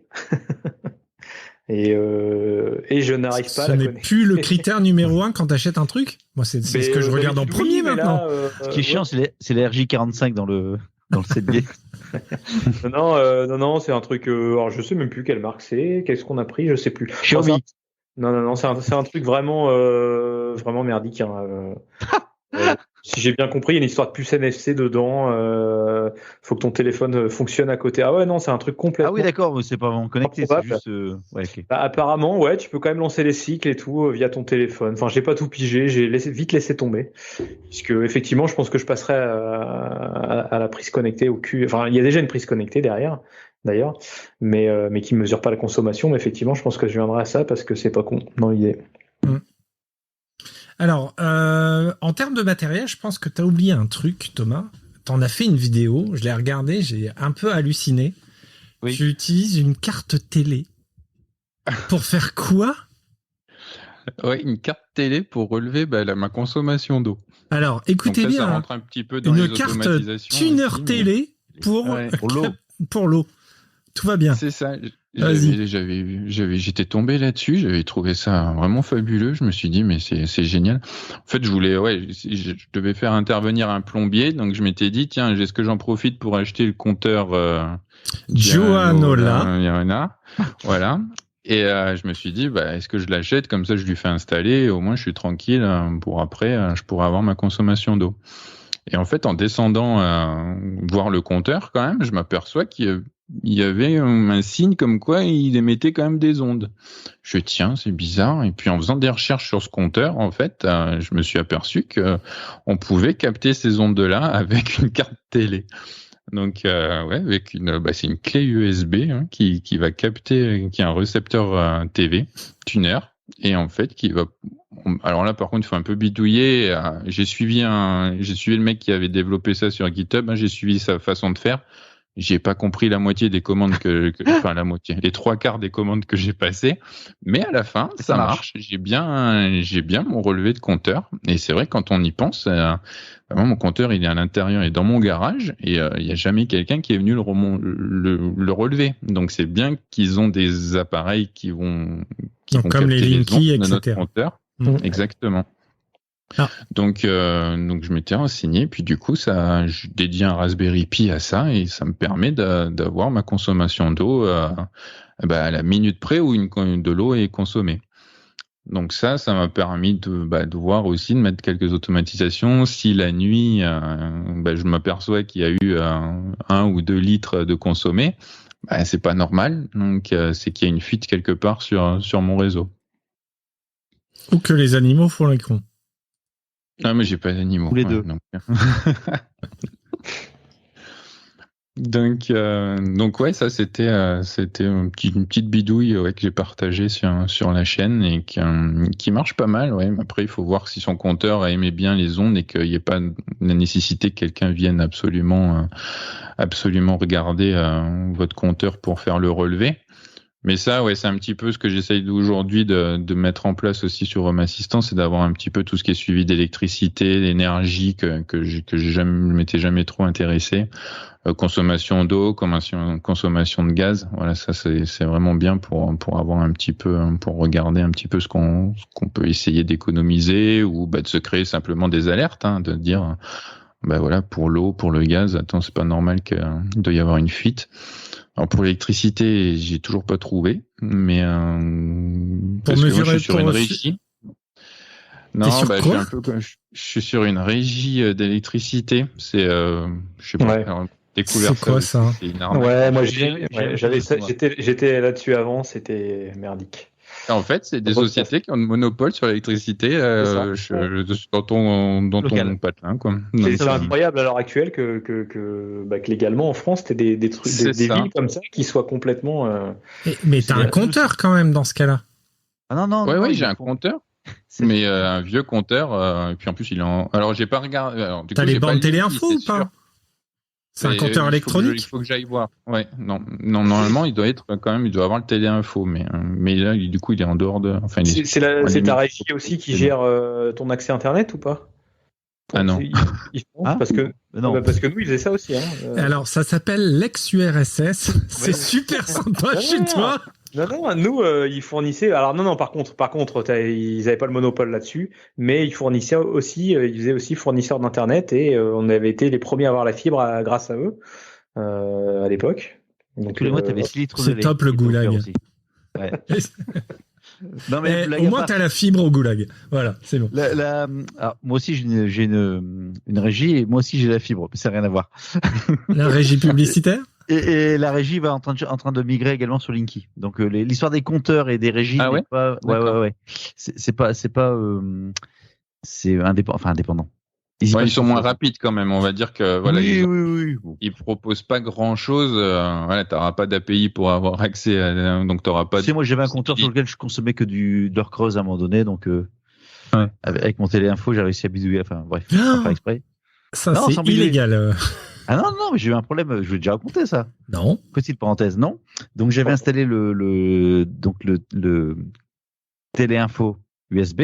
Donc tu branches d'un côté, tu es en USB d'un côté, de l'autre côté, tu vas brancher sur tes petits connecteurs heure creuse heure pleine. Là, je sais plus comment ça s'appelle. Les bornes téléinfo, tout simplement. Exactement. Et je sais pas si c'est lié ou pas, mais à force parce que moi et puis les connexions, c'est toujours un grand moment. Ça marche pas, c'est pas branché, c'est branché. T'as vu un gros éclair quand t'as branché, c'est ça? Et puis d'un seul coup, ça a branché, ça a fonctionné, et là, ça restait en heure creuse pendant un certain temps. Vraiment même un temps certain. Je dis, c'est cool. Et puis, à un moment donné, ça s'est mis en heure pleine pendant un temps certain. Donc là, je les ai appelés, je fais, il y a un problème, faut venir. Le mec est venu me changer le compteur, me dit, voilà, machin. Je vais expliquer. Moi, de bonne foi, je dis, voilà, je vous explique, j'ai branché ça sur les. Il dit, oh, non, ça n'a rien à voir. Puis il démonte, c'est comme bizarre votre truc. Bon, après, j'ai une régule sur la conso, donc finalement, c'était. Il n'y a pas eu de souci. Enfin, il n'y a pas eu de. Une régule pour t'enlever les heures pleines que tu avais trop payées, c'est ça? Oui, en fait, ils ont pris ce que je consommais avant et après le compteur, etc. Enfin, bon, après, il n'y a pas de logique. Mais c'était quand même bizarre, cette histoire. Quand le mec me dit non, le téléinfo ne va pas, les bandes téléinfo ne vont pas jouer sur le compteur.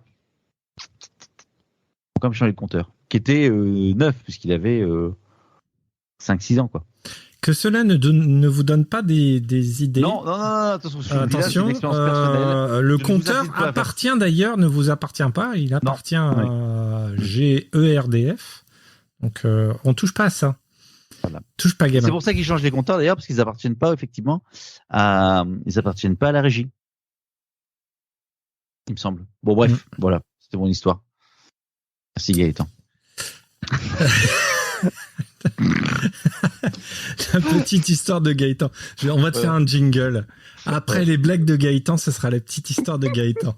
Allez. On va. Thomas, j'ai on va pas encore fait de blague, d'ailleurs. C'est vrai. Pourtant, le petit Schling, il t'attend. T'inquiète, je suis prêt. Moi aussi, mon doigt est sur le bouton pour ton bruit dédié. Alors, Thomas, donc ta maison, tu nous en as déjà parlé. Je crois que tu as aussi une résidence secondaire, c'est ça? Oui, c'est ça, une maison de famille là que j'essaye d'avoir quelques remontées d'informations pour suivre un petit peu, puisque j'ai jamais eu, elle est pas souvent occupée, donc voilà, l'idée c'était de mettre quelques capteurs, aussi bien détecteurs de présence ou même la température aussi, pour un petit peu surveiller la maison. Et là voilà, je m'y essaye un petit peu depuis quelques mois, et puis j'ai voulu mettre un home assistant directement sur place. Mais j'ai pas de liaison internet là-bas par contre, donc du coup j'ai mis un routeur 4G et puis 2 jours après que je sois parti, le Raspberry Pi était tombé et j'ai jamais eu accès à quoi que ce soit. Donc j'ai trouvé ça un petit peu chiant. Et là, ce que j'ai mis en place, voilà, comme on disait, c'était avec MQTT. Donc là, j'ai vraiment j'ai pris un Raspberry Pi sans installer Home Assistant, mais juste en mettant Zigbee to MQTT, qui permet d'avoir. Donc là, c'est avec une clé. Là, j'ai pas mis une clé Conbi 2, j'ai mis une CC2531 là, qui est vraiment la clé cheap, vraiment De base, premier prix qu'on trouve. Pour 15-20 €, on arrive à en trouver avec déjà le firmware. J'avais pas envie de m'embêter parce que du coup, la plupart du temps, ces clés-là, on peut plus, on doit les flasher avec le firmware et tout. Mais maintenant, on en trouve où vous arrivez, vous la réceptionnez, vous la branchez et ça fonctionne. Donc j'ai pris ça et en fait tout envoie en fait sur mon concentrateur MQTT qui est chez moi par contre dans ma maison principale.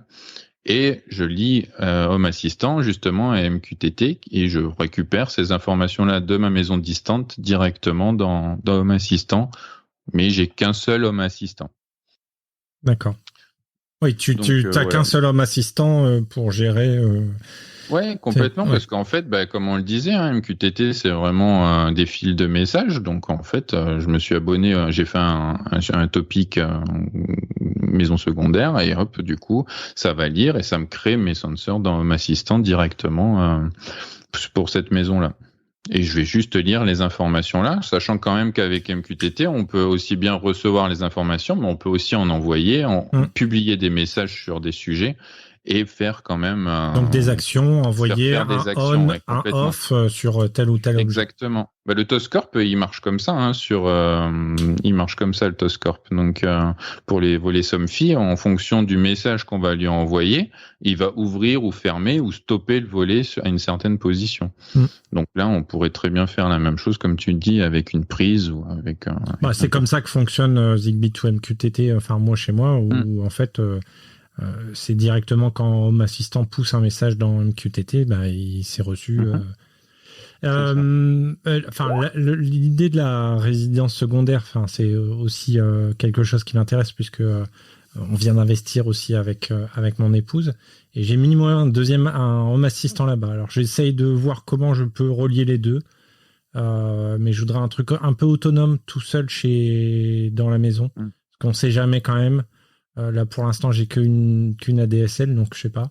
T'as pas fait encore tout ce qui est chauffage de la résidence secondaire ? Non, parce que là, c'est une vieille chaudière au fioul, donc non, là, ça va être compliqué. Mais à terme, je vais mettre des radiateurs électriques, mais là, pour l'instant, non. Voilà, tout ce qui est chauffage, en plus, pareil, on l'occupe pas pendant l'hiver, donc nous, on chauffe très peu la maison là-bas, donc. Voilà, ça serait juste de mettre en place le chauffage, au cas où quand on vient quand on ouvre pour ouvrir la saison, quoi. Pour info, moi je viens d'installer justement des chauffages électriques dans cette résidence. J'ai pris des Sauterres Malao, donc qui sont connectés. Alors, par contre, c'est du IO Home Control, donc le nouveau protocole de chez Somfy. Mais comme j'avais déjà une Taoma, en fait, ça m'a fait le pont et je récupère après dans Home Assistant. Et ils sont très très bien, ils sont pas donnés parce qu'ils sont double système de chauffe et ils chauffent très très bien. Vraiment super content.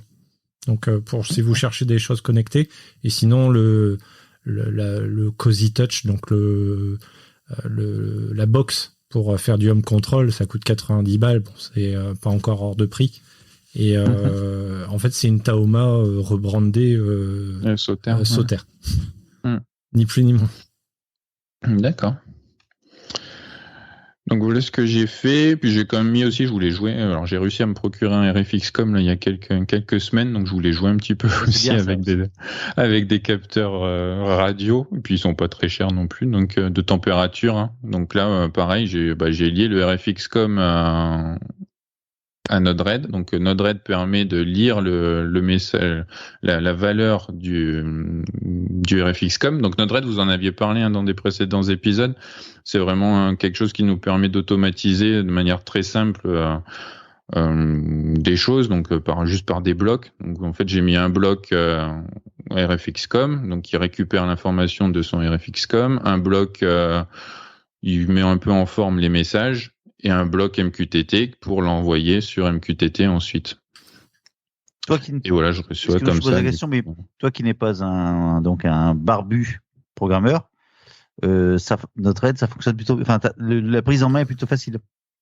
Ah ouais, pour le coup, comme je te dis, c'est des blocs. Donc j'ai pris le bloc RFX-Com, j'ai double-cliqué dessus, il te donne 3 champs à remplir. Je sais plus ce que. Ouais, non, il te met. En fait, c'est juste le chemin de l'USB sur lequel il est branché, hein, que tu mets, et c'était tout. Parce que Julien nous avait expliqué ça, mais il y avait un tel enthousième et une telle Que tu maîtrise pensais du que sujet. je pipotais Ça m'a pour. effrayé. Non, ça m'a effrayé. Non, franchement, c'est très bien fait parce que moi, il y a pas mal de choses qu'on voit sur les automatisations sur achat, sur Home Assistant, et du coup, on voit beaucoup sur Node-RED et pas forcément sur le produit Home Assistant qui a quand même des automatisations possibles. Et j'ai jamais sauté le pas pour ici, pour ma maison principale, mais par contre pour l'autre, du coup, je me suis dit bon, de toute façon pour FXCOM, c'est la seule solution que j'avais trouvée. Et franchement, je me suis mis, et même à un moment, ça marchait pas. Et en fait, t'as une case, hein, t'as une case debug que tu vas brancher juste après ta sortie, et comme ça, tu vois ce qui sort. Et tu vois, après, il faut savoir lire un peu aussi, un petit peu quand même. Mais tu moi, vois le seul reproche que je fais à Node-RED, c'est tu ne sais pas, enfin, t'as pas de journal. Donc, tu peux pas dire, tiens, telle automatisation, elle s'est lancée à telle heure. Tu peux pas le savoir. Ouais. Éventuellement, tu as le dernier état sur chaque node, mais admettons, il s'est lancé 10 fois ton scénario, t'en sais rien en fait. Il y a pas de log, ou alors j'ai pas trouvé l'option. Moi, j'aimerais bien dire, tiens, c'est bizarre, à 7h du matin, il aurait dû tourner. Pourquoi il a pas tourné, quoi. Ou alors il s'est planté comment et tout. C'est le seul problème avec Node-RED, moi, que j'ai. D'accord. Et t'as pas la case, tu pourrais pas te mettre une case journal ou un truc comme ça, non? Ou alors, effectivement, il y a peut-être des cases journaux, log, mais case journal de Thomas. J'ai essayé la faire. Hein. Merci. Allez, ça c'est fait. Attends. Voilà. Ah, quand même, c'était long. Mais non, je l'ai fait, mais on parlait en même temps, donc tu l'as eu 2 fois comme ça. D'accord. Tu es trop gourmand. Je pense Désolé, que c'est pas mal. Désolé Antoine. Non, mais en plus pour la petite histoire, j'ai loupé une grosse partie là, vu que j'ai eu un gros plantage, donc c'est dommage, ça m'intéressait là la partie. Je suis obligé de réécouter l'épisode. Voilà, c'est ça. Tu nous feras une écoute comme ça. Il expliquait Thomas qu'il avait domotisé son van avec comme assistant. Ça m'intéressait d'autant plus. Je vous ferai un épisode un jour là-dessus parce qu'effectivement il y a des mecs qui commencent à domotiser des vannes. Et ça me grave. Ça me transcende là. Ça me transcende complètement. Étonnamment.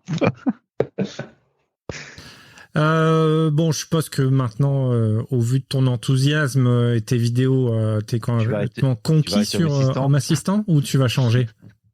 Non, je pense pas que je vais changer. C'est Après, quoi je reste pour souvent toi assez fidèle assez longtemps sur une solution parce qu'on passe tellement de temps à creuser que voilà, je me dis mais c'est pour tout comme ça. Hein. Je sais que j'ai une autre passion, c'était la photo, et quand tu connais Lightroom par exemple, ou n'importe quel logiciel où tu te dis j'ai passé un temps fou à le maîtriser le truc, recommencer à zéro après pour des améliorations qui peuvent paraître mineures, ça m'a toujours un petit peu saoulé ça. Donc pour Home Assistant, c'est vraiment pareil là. Puis de toute façon, j'ai rien à lui reprocher. Donc aujourd'hui, ça fait vraiment tout ce que. Mais ce qu'il dit là, c'est un vrai sujet. C'est-à-dire qu'aujourd'hui, qu'est-ce qui te fait changer de plateforme? Alors, on est sur domotique, mais de domotique, il te faut vraiment une nouvelle application qui te fait, c'est pas juste un peu d'ergonomie ou du design. Il faut quelque chose qui fasse vraiment qui te transcende. Ce qu'on avait vu entre JDOM, la preuve, Antoine est encore sur JDOM, et moi JDOM, je suis resté jusqu'à un passage contraint et forcé avec un plantage. Mais sinon, c'est quand même aujourd'hui, on arrive quand même sur une maturité en fait des solutions. Je pense qu'il va être compliqué. Ce qui va révolutionner la domotique, à dire que Home Assistant devient has-been, ce sera un super produit, quoi. Une sorte de HomeKit universel. Après, je fais toujours attention, quand même, je garde toujours un œil sur ce qui se fait quand même. J'essaye de garder des systèmes un petit peu, ou de lancer de temps en temps et de faire des installations pour voir quand même ce qui se fait à côté, parce que c'est vrai que ça évolue quand même assez vite, tout ce monde-là. même on le disait, hein, Home Assistant, ça a évolué là ces derniers mois, c'est fou hein, comme ça. Moi, je crois que j'avais testé il y a 2-3 ans, c'était compliqué à installer, on comprenait rien, et là il fallait que tu mettes vraiment les mains dedans pour coller, pour comprendre, pour rajouter un capteur, il fallait que tu mettes du code et tout. Donc même si tu fais du copier-coller, à un moment, t'arrives vite à tes limites. Que là aujourd'hui, ils ont réussi à intégrer beaucoup de choses où tu fais du clic et quasiment tout se fait en clic. Et puis une installation complète à migrer, c'est pas non plus, enfin, entre 3 ampoules et puis un capteur. Et puis un domicile complet où tu as fait beaucoup d'appareils et de scénarios et tout. Les scénarios, c'est surtout les scénarios, pas la parce même que musique, souvent c'est des langages qui sont différents. Tu vas devoir tout refaire en fait tes scénarios. Et parce toute que la juste logique, intégrer tes capteurs, tu te dis bon allez, tu prends un peu de temps et puis tu y arriveras assez rapidement. Mais tous tes scénarios, et là tu dois tout reprendre de zéro. Donc j'en avais, là j'ai plus rien. Ouais, c'est ça, hein, tu te dis, ça fait du bien de planter de temps en temps, tu repars à zéro et tu vires tout l'inutile que tu as accumulé pendant des années. Moi, mon assistant, ça fait 1 an, à force de tripatouiller partout et d'intégrer et de tester, là, j'aimerais bien, c'est repartir de zéro pour me dire... Moi, ça avait été le cas avec JDOM, où moi, comme toi, Gaëtan, un jour, mon JDOM a planté, là, il y a, je sais plus, 1 an et demi, je crois. J'ai tout repris à zéro, j'ai perdu plein d'automatisation que j'avais fait dessus. Et au final, je m'aperçois que j'en ai pas besoin. Il y a plein de trucs que j'ai pas besoin. Donc au final, ça fait du bien de tout remettre à plat de temps en temps. Moi, toutes mes automatisations aujourd'hui passent par HomeKit, justement. Et voilà, moi aussi, j'en ai quelques-unes. Home Assistant, c'est ma base, et HomeKit devient mon solution simple. Enfin, pas tout. Non, et notamment aujourd'hui, peut-être qu'on prépare un futur épisode là-dessus, vu qu'on arrive en période de fête. Tout ce qui est automatisation, les guirlandes de Noël, tout ça, hein. Oui, les guirlandes. Je spoil pas, non. Noël 2024. Non, ça sera mais alors, juste moi, mon avis sur la prochaine solution qui un peu révolutionnera. De toute façon, c'est forcément une solution qui comprendra de l'intelligence artificielle et du machine learning. Métaverse. Pas le métaverse pour moi, c'est vraiment en fait un peu la solution de Jarvis de Iron Man. Pour moi c'est une évolution de Google. Google Assistant et Google Home, il est déjà très bien parce que déjà il fait concentrateur. C'est déjà la première chose qu'on demande à une solution, c'est ce qu'on se disait tout à l'heure. Donc il fait déjà un très gros concentrateur. Et imagine, tu peux juste dire, tu t'exprimes. Pas comme moi en ce moment. Naturellement, tu dis, programme, OK Noodle, programme à chaque fois que je passe dans le corridor, tu m'allumes la lumière pendant 2 minutes. Voilà. Pour moi, c'est ça. C'est à la rigueur, la première fois, tu vas peut-être lui apprendre 2-3 trucs, etc., qui comprennent. Et encore, pour moi, c'est le genre de choses qu'il va vite comprendre avec tous les utilisateurs. Pour qu'au final, c'est juste du langage commun que tu vas pouvoir utiliser. Je m'en vais, bonne journée. Il intègre qu'il faut baisser la température, qu'il faut lancer l'aspirateur. Ça, il le fait déjà. Ça, il le fait déjà parce que tu peux lui apprendre une routine en lui disant je m'en vais. Mais pas même à la main, ouais. Mais à la main. Ouais. Oui, il faudrait qu'il arrive à comprendre justement tes habitudes vraiment dans ta maison. Qui sait que en majorité de telle heure à telle heure, t'es pas là, t'es parti bosser. Il s'adapte tout seul. C'est une solution que j'avais rencontrée. C'était franco-israélienne, si je me souviens bien. C'était une solution qui permettait de rajouter de l'intelligence artificielle sur du Philips Hue. Ils avaient un partenariat avec JDOM, avec les équipes de Domadou. On les avait vus au CES. C'était super. Comment ça s'appelait cette solution-là? C'était vraiment une box qui, elle, apprenait quand est-ce que t'allumais, t'éteignais tes lumières, etc. Et en fait, il le faisait après automatiquement. Il te proposait des scénarios en automatique juste sur la base de ta vie. Et d'ailleurs, on parle de ça, mais Nest, c'est ce qu'il faisait avec son thermostat. Il apprenait de tes usages pour te proposer automatiquement des automatisations. Vraiment, pour moi, c'est ça le futur de la domotique. Une fois, je suis d'accord avec toi. C'est ça qui me fera changer. Bordel. Allez, tiens. Tu l'as gagné celui-là aussi. Voilà. Alors donc, Home Assistant n'est pas encore la solution clé en main. Fantastique, etc. ou de l'avenir. Elle est très bien actuellement. Pour toi, c'est quoi? C'est plus et c'est moins alors, Thomas? On avait déjà échangé avec Oncle Ben 31, mais... Ouais, le plus, c'est vraiment la communauté internationale, moi je trouve. Pour moi, c'est vraiment un plus, c'est qu'il y a énormément de personnes sur les forums où tu vas pouvoir interagir. Il y a vraiment beaucoup de monde qui l'utilise aujourd'hui, et puis c'est ce qui fait que il y a de très nombreuses intégrations et qu'il y a la réactivité des devs aussi derrière. Aujourd'hui, c'est pas des produits c'est pas de dire tiens ce produit-là, tu peux pas l'intégrer dans Home Assistant. Il va falloir se lever tôt, je pense, pour trouver vraiment le produit qui arrive pas, ou en tout cas, si tu le remontes, tu sais que quelqu'un va travailler dessus, en fait. Donc ça, pour moi, c'est vraiment le gros plus, c'est l'évolution. Comme je disais, en un an et demi, c'est fou comme ça a évolué. Là, ils sont passés sur les nouvelles versions début de cette année, 2020. Aujourd'hui, pour tout ce qui est automatisation et tout, ça reste simple. Tu sais des phrases, donc tu dis juste si ce capteur-là atteint telle valeur, alors fais ci. T'as pas du tout de code à faire derrière. Donc les blueprints aussi qu'ils ont lancés cette année les étaient très blueprints bien. aussi maintenant, où du coup, tout le monde va pouvoir partager les automatisations. Donc voilà, les barbus qui eux se sont lancés dedans, Oui, j'ai vu ça. et ils vont. C'est des templates. Alors les blueprints, pardon, c'est des modèles de scénarios que un utilisateur peut créer et mettre à disposition. Et dans ce cas-là, globalement, on juste, alors si on prend le scénario simple, mais si tel capteur détecte un mouvement, alors allume la lumière pendant X minutes. Tu lui dis, la personne a mis à disposition son scénario. Il y a les petits trous où tu mets les emplacements de capteurs, les emplacements lumière et la valeur de minutes. Je vous le fais très synthétiquement. Mais c'est IFTTT qui faisait ça aussi. Tu pouvais faire ça. T'avais. C'est pas faux. Les récipies, c'est ça. Ouais, mais c'est un peu plus générique. Ouais. Les récipies étaient très axés par rapport à ton appareil, Philips Hue, etc. Oui, c'est ça. Là, c'est un scénario global où tu. Là, c'est global et en fait, tu vas recevoir, c'est variabilisé en fait. Et toi, quand tu vas l'installer, tu vas vraiment sélectionner ton capteur de chez toi qui va interagir et que tu vas pouvoir faire ton automatisation. Donc voilà, là, il a pris un exemple tout simple, mais quand tu as vraiment des trucs assez complexes, tu prends ça et tu as juste à mettre le nom de ton capteur et puis ça va tout te faire automatiquement. Vous allez vraiment me pousser à installer Alors quand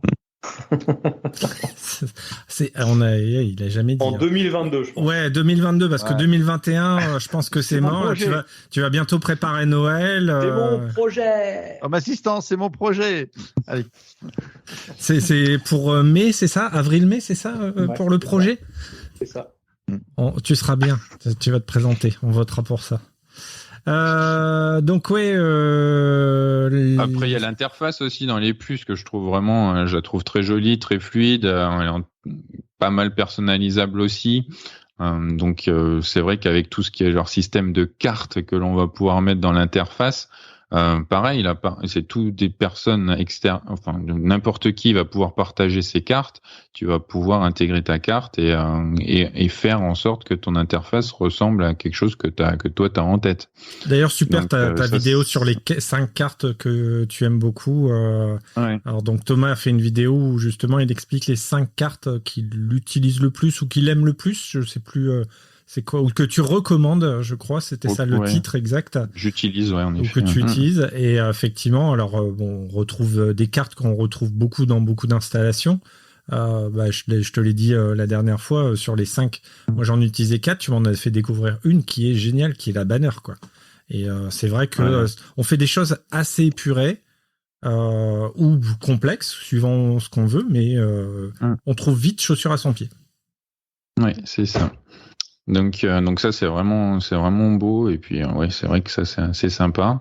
Et après point positif encore une fois c'est les mises à jour fréquentes en fait. Donc aujourd'hui ils sortent une mise à jour majeure tous les mois en début de mois et après des correctifs assez régulièrement derrière. Donc ça c'est des positifs et du négatif en fait pour les mises à jour. C'est vrai que les mises à jour, elles sont relativement fréquentes et les majeures, c'est les premiers mercredis de chaque mois, je crois, ou mardi, je sais plus. Mercredi. Donc c'est que tous les mercredis, premier mercredi du mois, il va y avoir une mise à jour. Et il faut quand même assez souvent croiser les doigts pour que ça vous casse pas quelque chose quand même. Donc, il faut toujours lire le changelog. Ouais, changer le change, mais c'est souvent que même dans ton interface, ça va pas s'afficher comme avant, ça va te casser ton truc. Donc ça, voilà, c'est un peu pénible aussi. Moi, je sais que je fais plus du tout le premier mercredi du mois, je fais jamais la mise à jour et j'attends toujours la point 1, la point 2 pour mettre à jour, parce que tu sais qu'à ce moment-là, c'est des corrections de bugs qu'ils ont repérés de la mise à jour majeure. Donc ça c'est un point positif, ça évolue vite. Mais en bon informaticien et gestionnaire de projet, je suppose que tu fais tous tes tests et tes mises à jour, tes déploiements en environnement de développement avant, c'est ça? J'essaye, mais c'est pas toujours simple parce que j'essaye, mais pas tu toujours. dis t'essayes, tu le fais pas. Tu t'es comme nous, arrête. Bon, pour ceux qui connaissent pas, c'est généralement en informatique, on a toujours plusieurs environnements, un de développement, un de test et éventuellement de test utilisateur et après un de production, là où mais vraiment pour tout le monde. Et c'est quand même une bonne pratique qu'on devrait tous s'appliquer, de dire quand on veut tester un truc, on le teste d'abord dans un environnement où on sait qu'on peut casser l'environnement et c'est pas grave. Mais bon, personne ne le fait. Ouais, c'est compliqué à maintenir, à garder. Enfin, ça évolue tellement vite, mais en plus le système, moi je le mets en place. Je rajoute des capteurs assez souvent, je rajoute ça aussi, j'essaye de faire des modifs. Après, refaire que ça s'applique aussi sur ton autre environnement et tout, c'est vraiment, c'est pas toujours simple à notre niveau, après notre taf, voilà. Le temps manque déjà beaucoup, donc c'est compliqué. Et puis, puis dans les mois, il y avait ça aussi, c'était le redémarrage, tu l'as évoqué tout à l'heure. Quand on modifie quand même certaines choses dans le fichier de configuration vraiment principal de Home Assistant, c'est qu'il faut à chaque fois redémarrer pour que ça soit pris en compte. Ou que l'on installe l'intégration, une intégration depuis HACS. Ça veut dire que dès que tu bidouilles sur un équipement, tu redémarres, tu es à chaque fois obligé de redémarrer? Non, rapide. Non. Si, alors, ça dépend de ton truc. Moi, il démarre pas non plus dans la seconde. Ça dépend. En fait, si tu le bidouilles via l'interface, chose qu'ils sont en train de faire de plus en plus, c'est-à-dire que les intégrations se font via l'interface, non, t'as rien à faire. Par contre, si tu vas dans un fichier YAML pour configuration.yaml, donc qui est là où tu configures certaines choses manuellement, là effectivement tu es obligé de recharger. Et tout, okay. Donc ok. Et globalement c'est gourmand, je veux dire, on met ça, je pense pas tant que ça parce qu'on met ça en majorité sur des Raspberry, souvent, mais il faut quoi, un Raspberry dernière génération, un truc quand même assez costaud ou... il me semble qu'un Pi 3 ça peut tourner. Bien. Ouais. Un Pi 3 ça peut tourner. Encore une fois, jamais mettre de SD, mais plutôt un SSD si tu peux. Parce que ça écrit beaucoup, ces conneries. Ou sur un NAS. Ou sur un NAS, ou sur un vrai PC, etc. Alors, je pense que tu l'as déjà dit, mais il y a des choses que tu as réussi à faire avec Home Assistant et que tu n'avais pas réussi avec Domotix. Ouais, là, c'est ce qui m'a fait passer sur Home Assistant, quoi. C'est vraiment avoir une belle interface, quelque chose de propre, un beau tableau de bord, et qui parle, qui est joli, C'est vrai qu'en plus, tu peux, en cherchant. Après, il y a tout un partage aussi, même les tableaux de bord, Il y a beaucoup de personnes qui vont partager leur configuration Home Assistant. Moi, c'est ce que j'essaye. Oncle Ben, ou le 31, on avait parlé dans l'épisode de l'année dernière sur Home Assistant, là, que vous avez fait venir. C'est vraiment de partager sa configuration aussi sur GitHub, sur des partages, qui permet de versionner, c'est sûr, mais aussi de partager et de pouvoir, il y a beaucoup d'inspiration que tu peux avoir comme ça en regardant ce que les autres ont fait pour après appliquer chez toi. Et la communauté qui est quand même très bienveillante, je trouve. Oui. Ah non, mais complètement, ouais. On peut en parler maintenant si tu veux, mais c'est clair que là, quand on parle de Home Assistant, il y a vraiment la communauté, et même je disais communauté internationale, mais il y a une communauté francophone là, qui s'est montée depuis HACF, un an et demi, HACF, là, du coup, un assistant communauté francophone, qui fait bouger les choses, qui propose énormément de choses, qui sont montés en association là depuis quelques mois. Et qui essaye de vraiment faire bouger les lignes sur la France, dans le milieu francophone en tout cas. Et ça, c'est des belles initiatives. Et c'est vrai qu'il y a toujours une réponse. Et quand on voit ce que tout le monde partage leurs connaissances, c'est vraiment top. Ouais. Alors, il y a des choses que tu as peut-être pas encore fait sur Home Assistant, enfin sur ta solution domotique, que ce soit Home Assistant ou avec autre chose. Qu'est-ce que tu as en tête que tu souhaiterais mettre en place ? Là, c'est vraiment développer un peu plus les scénarios pour que ça soit de plus en plus intelligent, quoi, qu'on oublie de plus en plus qu'il y a un système qui tourne derrière. Après, il y a aussi l'idée, j'aime bien, c'est la tablette murale, là, un petit peu centrale au cœur de la maison, qui permettrait d'avoir quelque chose en un coup d'œil, qu'on voit un petit peu l'état de santé de sa maison, on va dire.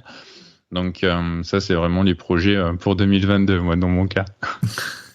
Parce qu'aujourd'hui, c'est pas partagé. Tu disais un beau tableau de bord pour toute la famille, mais c'est sur un PC, c'est sur quoi ? Là, c'est sur téléphone aujourd'hui, ouais. D'accord. Mais pour l'instant, il y a que moi et mon épouse qui l'utilisons. Voilà, je me dis là, les petits avec la tablette, ils pourraient vite comprendre pour voir les volets au lieu d'aller appuyer sur les télécommandes aujourd'hui, qu'ils utilisent la tablette et puis qu'ils ouvrent leur volet. La tablette. Ouais. Généralement, tu le mets à hauteur de vue. Les enfants ils vont avoir du mal. C'est ça. Bon, après, il y a les petits escaliers. mais ouais, mais voilà, des idées comme ça, que ce soit le plus simple possible.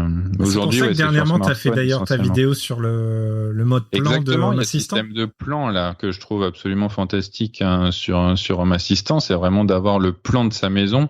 Alors là, pour l'instant, moi, j'ai fait juste un peu voir comment ça se passait avec un truc 2D basique, un plan 2D vraiment basique, mais on voit des exemples où la maison elle est en 3D, on voit que c'est interactif en fait, on voit que quand on appuie avec son doigt sur la tablette sur l'ampoule qui est présente sur notre plan, ça allume, mais en plus, ça, même sur notre tablette, ça montre que la pièce est illuminée, quoi. Donc, on peut vraiment faire de très, très belles choses. J'ai vu, moi, ta vidéo, effectivement, là-dessus, même si j'ai pas du tout mis les mains dedans encore, pour comprendre comment tout ça fonctionne, mais ça a l'air top. C'est vrai que ça fait envie, quoi.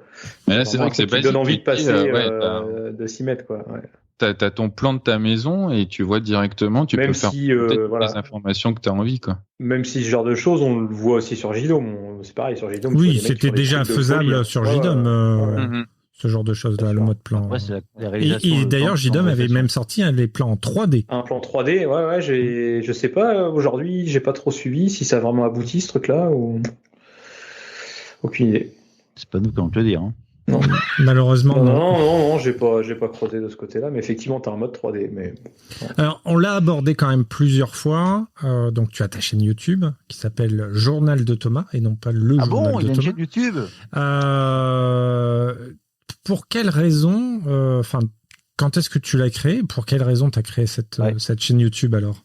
Pourquoi l'argent ? Je l'ai créé, je pense, il y a un an et demi, avril 2020. Argent, j'aurais fait autre chose, je pense, Mais avril 2020, je l'ai lancé, ça fait un an et demi, là. Et, c'est un bébé du confinement ? C'est un peu ça, c'était l'achat du nouveau bien et immobilier. Et j'avais envie de partager un petit peu, vu que j'allais tout reprendre de zéro pour tout remettre en place. Moi, j'avais pas mal de questions au boulot où les gens me demandaient tiens, tu fais quoi ? Tiens, moi je voudrais mettre ça chez moi. Je fais écoutez, je me suis dit tiens, ça peut être sympa de lancer une chaîne et de montrer de A à Z une installation, comment une personne lambda peut rendre sa maison un petit peu plus intelligente en tout cas. Donc l'idée c'était vraiment de partager ça. Donc même si au début c'était sur Domotix, après c'est ça, la chaîne elle vit en fonction de ce que moi j'installe, ce que aussi bien des tests de produits, si j'achète un capteur ou quoi, et à ce moment-là qu'est-ce que j'en pense, une caméra ou bah voilà, après c'est passé sur Home Assistant, comment intégrer alors là il y a parce que les EFICAM, voilà, sur Home Assistant, c'est pas encore très très bien intégré, ça peut-être.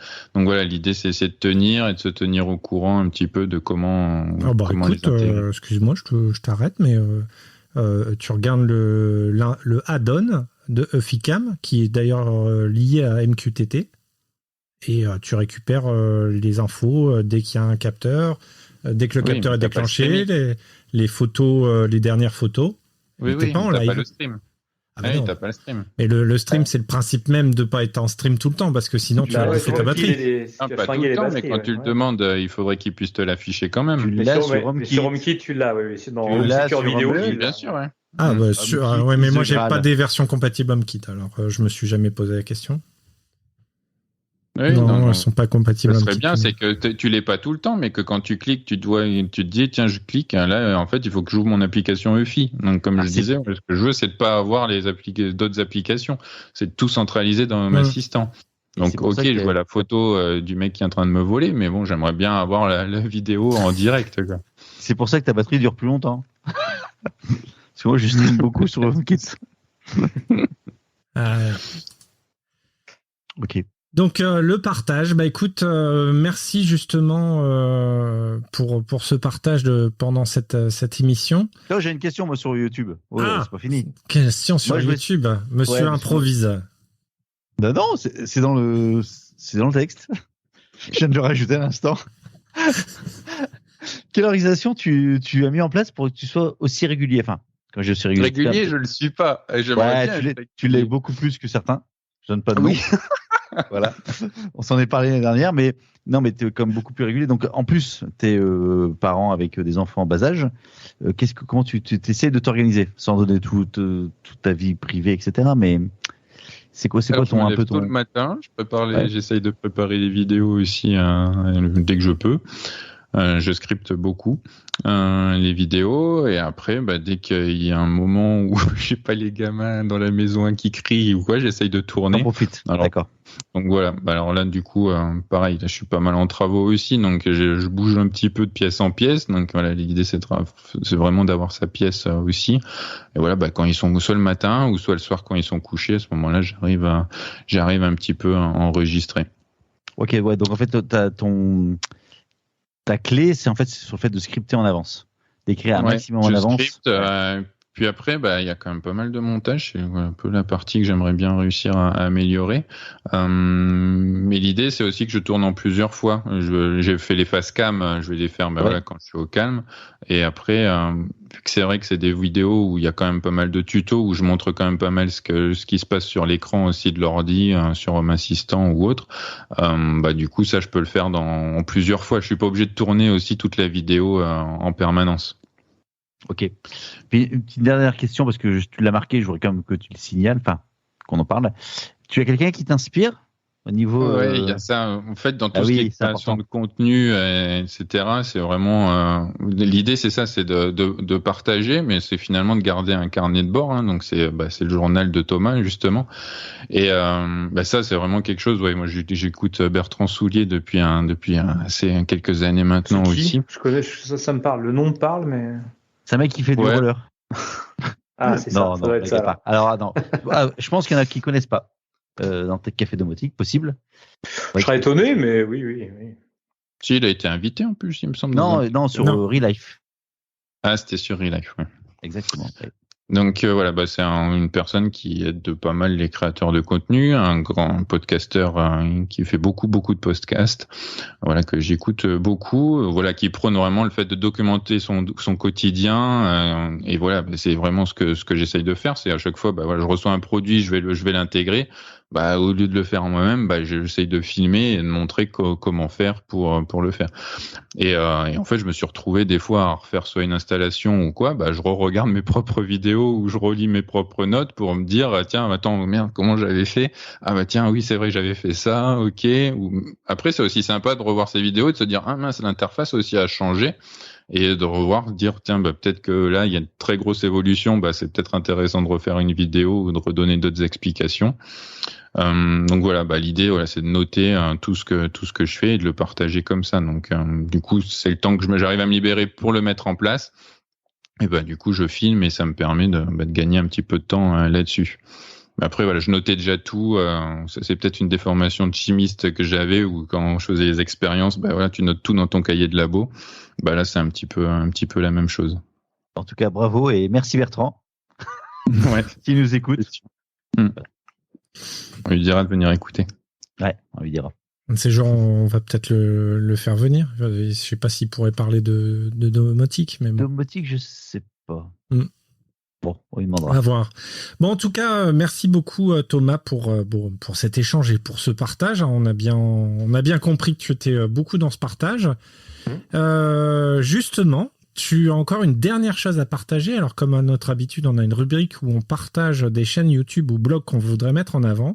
Et c'est toi-même qui nous a sélectionné 2 chaînes YouTube concurrentes, si on peut dire, de chaînes YouTube francophones. Dis-nous tout. Alors, dis à tout le monde les 2 chaînes. Oui, non, c'est pas du tout des concurrents. On fait pas forcément toujours tous la même chose. Mais du coup, il y a Arminas TV qui fait pas mal de choses sur Home Assistant, mais pas que. Il y a un petit peu de do it yourself. Il y a pas mal de choses sur cette chaîne. Donc voilà. Alors lui, par contre, c'est un vrai barbu. C'est un vrai dev, je crois. Donc des fois, c'est pas toujours évident à suivre, mais en tout cas, qui propose pas mal de vidéos très intéressantes autour de la domotique. Et il y a aussi DC Jonah, où là, alors ça tourne beaucoup sur le do it yourself, beaucoup sur Node-RED aussi. Il fait pas mal de choses, lui, toutes ses automatisations sur son Node-RED. Quelques tests de matériel aussi. Donc voilà. Sur Arminas, je sais il a testé aussi des solutions, justement d'assistants vocaux, vraiment sur de l'open source. Donc voilà, toutes des choses comme ça. Sur ces 2 chaînes, on trouve pas mal, beaucoup d'informations. Ouais, beaucoup d'infos. Alors moi, j'étais tombé déjà plusieurs fois dessus et d'ailleurs, DC Jonah, tu le disais, il utilise quasiment tout sur Node-RED. Et par moment, il me fait douter. De SP aussi. Il me fait douter de pas mettre directement mon objet dans Node-RED plutôt que de le mettre dans Home Assistant. Donc je me suis déjà posé plusieurs fois la question. Écoute, merci. Il y a une 3e chaîne YouTube qui a besoin d'être partagée, pardon. On va y arriver. On va y arriver, c'est fin de journée. Ouais, c'est compliqué. 8 heures de podcast, on n'en peut plus. C'est qui ? Qui a rajouté c'était encore moi. Du coup, c'est toi, pardon, excuse-moi. Alors, je croyais que c'était mes 2 comparses là qui avaient rajouté. Non. Donc, effectivement, écoute, tu as le droit de rajouter un 3e. Je vais acheter le 3e offert, c'est une promo. Donc, du coup, là, c'est la chaîne de Guy Pomme. Ouais, j'ai testé. Pomme. Ouais, qui est vraiment fascinante. Alors là, ça parle de tout, de domotique, d'informatique, un peu de tout, mais avec des vidéos qui sont ultra détaillées. Ils rentrent vraiment dans le sujet. Ça change un peu de tout ce qu'on peut voir sur YouTube. Les tests de produits, il les fait vraiment c'est vrai de manière quand tu ultra pointue. C'est vraiment quand il y a du matériel, je vais voir s'il l'a pas testé parce que je sais qu'il aura regardé sous toutes les coutures. Les vidéos sont relativement longues, c'est clair. Mais c'est vraiment propre et c'est top. C'est marrant parce que par contre c'est une chaîne YouTube que je connais, que j'ai déjà regardé les vidéos parce que sûrement YouTube m'a proposé, mais je suis pas abonné. Je pense que je vais changer parce que ou alors c'est peut-être de la jalousie. Il a une trop belle chaîne YouTube. C'est peut-être ça. Talent. C'est le talent. C'est le talent. Il y a juste un petit truc qui me gêne moi avec sa chaîne, mais c'est assez général sur ce type de chaîne où quand tu vois pas en fait face cam la personne, ça me perturbe moi. J'ai un peu de mal avec ça, mais ça empêche pas que je regarde sa chaîne, mais ça m'a toujours un peu frustré en fait, voilà. Ah ouais. Ouais, je sais pas pourquoi, j'ai l'impression qu'il manque un truc, quoi, que c'est mal, pas que c'est mal fait, mais que voilà, le fait on voit juste ses mains, on voit juste la boîte, le produit, le truc, mais c'est vrai que j'aime bien quand le mec est devant et te présente le truc, et voilà. C'est des grands timides, c'est pour ça. C'est pour ça, ouais. Ou c'est des gens très moches. Je blague, bien sûr. Ouais, Bah ça va Thomas, toi t'es toujours face cam, donc c'est que c'est bon. Bon, sur cette blague, tu auras le droit à ça, toi. J'espère qu'ils m'en vaudront pas. Hein, ces gens qui ne se montrent pas. Ça y est, tout le monde est mort de rire. Bah écoutez, sur cette belle blague, on va pouvoir conclure. Encore une fois, on va faire long, voilà, c'est ça. Encore une fois, merci beaucoup Thomas. Merci beaucoup pour ton temps, puisque pour l'invitation. Je t'en prie. Pour ta patience, ton temps, la préparation aussi que tu as pu réaliser pour cet épisode. Vous pouvez bien sûr retrouver Thomas sur sa chaîne YouTube, le Journal de Thomas. On vous met les liens dans les notes de l'émission, sur son Instagram aussi. Tu es assez actif. Voilà. La difficulté, il n'y a pas forcément beaucoup de temps, donc principalement la chaîne que j'essaye de développer, puis après on verra les autres. Mais il communique beaucoup sur Instagram. Ouais. C'est plus facile, oui, c'est sûr. C'est vrai, ouais. Et donc, monsieur Antoine, toujours sur thewalkingdead.fr et ton Instagram. Ouais, ça doit exister encore, je sais pas. On fait les mêmes blagues à chaque fois. Le site est peut-être planté arrêter. depuis. Non, retrouve-moi. Le plus simple, c'est Instagram. Hein. De toute façon, personne nous écoute. Là, on a dit au revoir. C'est le watch time de YouTube ou des podcasts en train de chuter. On peut dire n'importe quoi. Tout le monde, on s'en fiche. Ouais. Non. The Walking Dead, The Walking Dead FR, le mieux sur Instagram. Voilà, si vous voulez m'envoyer des petits messages. Si vous voulez voir les jumeaux d'Antoine vous faire des copains entre pères de jumeaux. Gaëtan, Coty Geek. Alors c'est Coty Geek, le fameux célèbre blog où il n'y a aucun article. Dedans vous retrouvez tous les différents liens. Et sur Instagram, c'est Gaëtan the Geek. Rien à voir avec Coty Geek, comme ça c'est facile. Voilà, et moi, le site web existe toujours, ça sert à quoi? Ou alors sur mon Instagram, @blog, ça sert à quoi? Sur les Facebook, etc. Vous pouvez me retrouver. Voilà, écoutez, messieurs, n'oubliez pas aussi le Flipboard. Désolé, où on essaye de publier dès qu'il y a une news. Hein, vous pouvez consulter ce que l'on sélectionne. C'est régulièrement mis à jour. Hein. Ouais. Il est l'heure de conclure, messieurs. Il commence à être l'heure, ouais. Voilà. On vous souhaite une bonne journée, une bonne soirée, une bonne nuit. Ça dépend à quelle heure vous nous écoutez, mais on se retrouve bientôt dans un nouvel épisode de Tech Café Domotique. À bientôt. Salut, ciao, bye. Au revoir.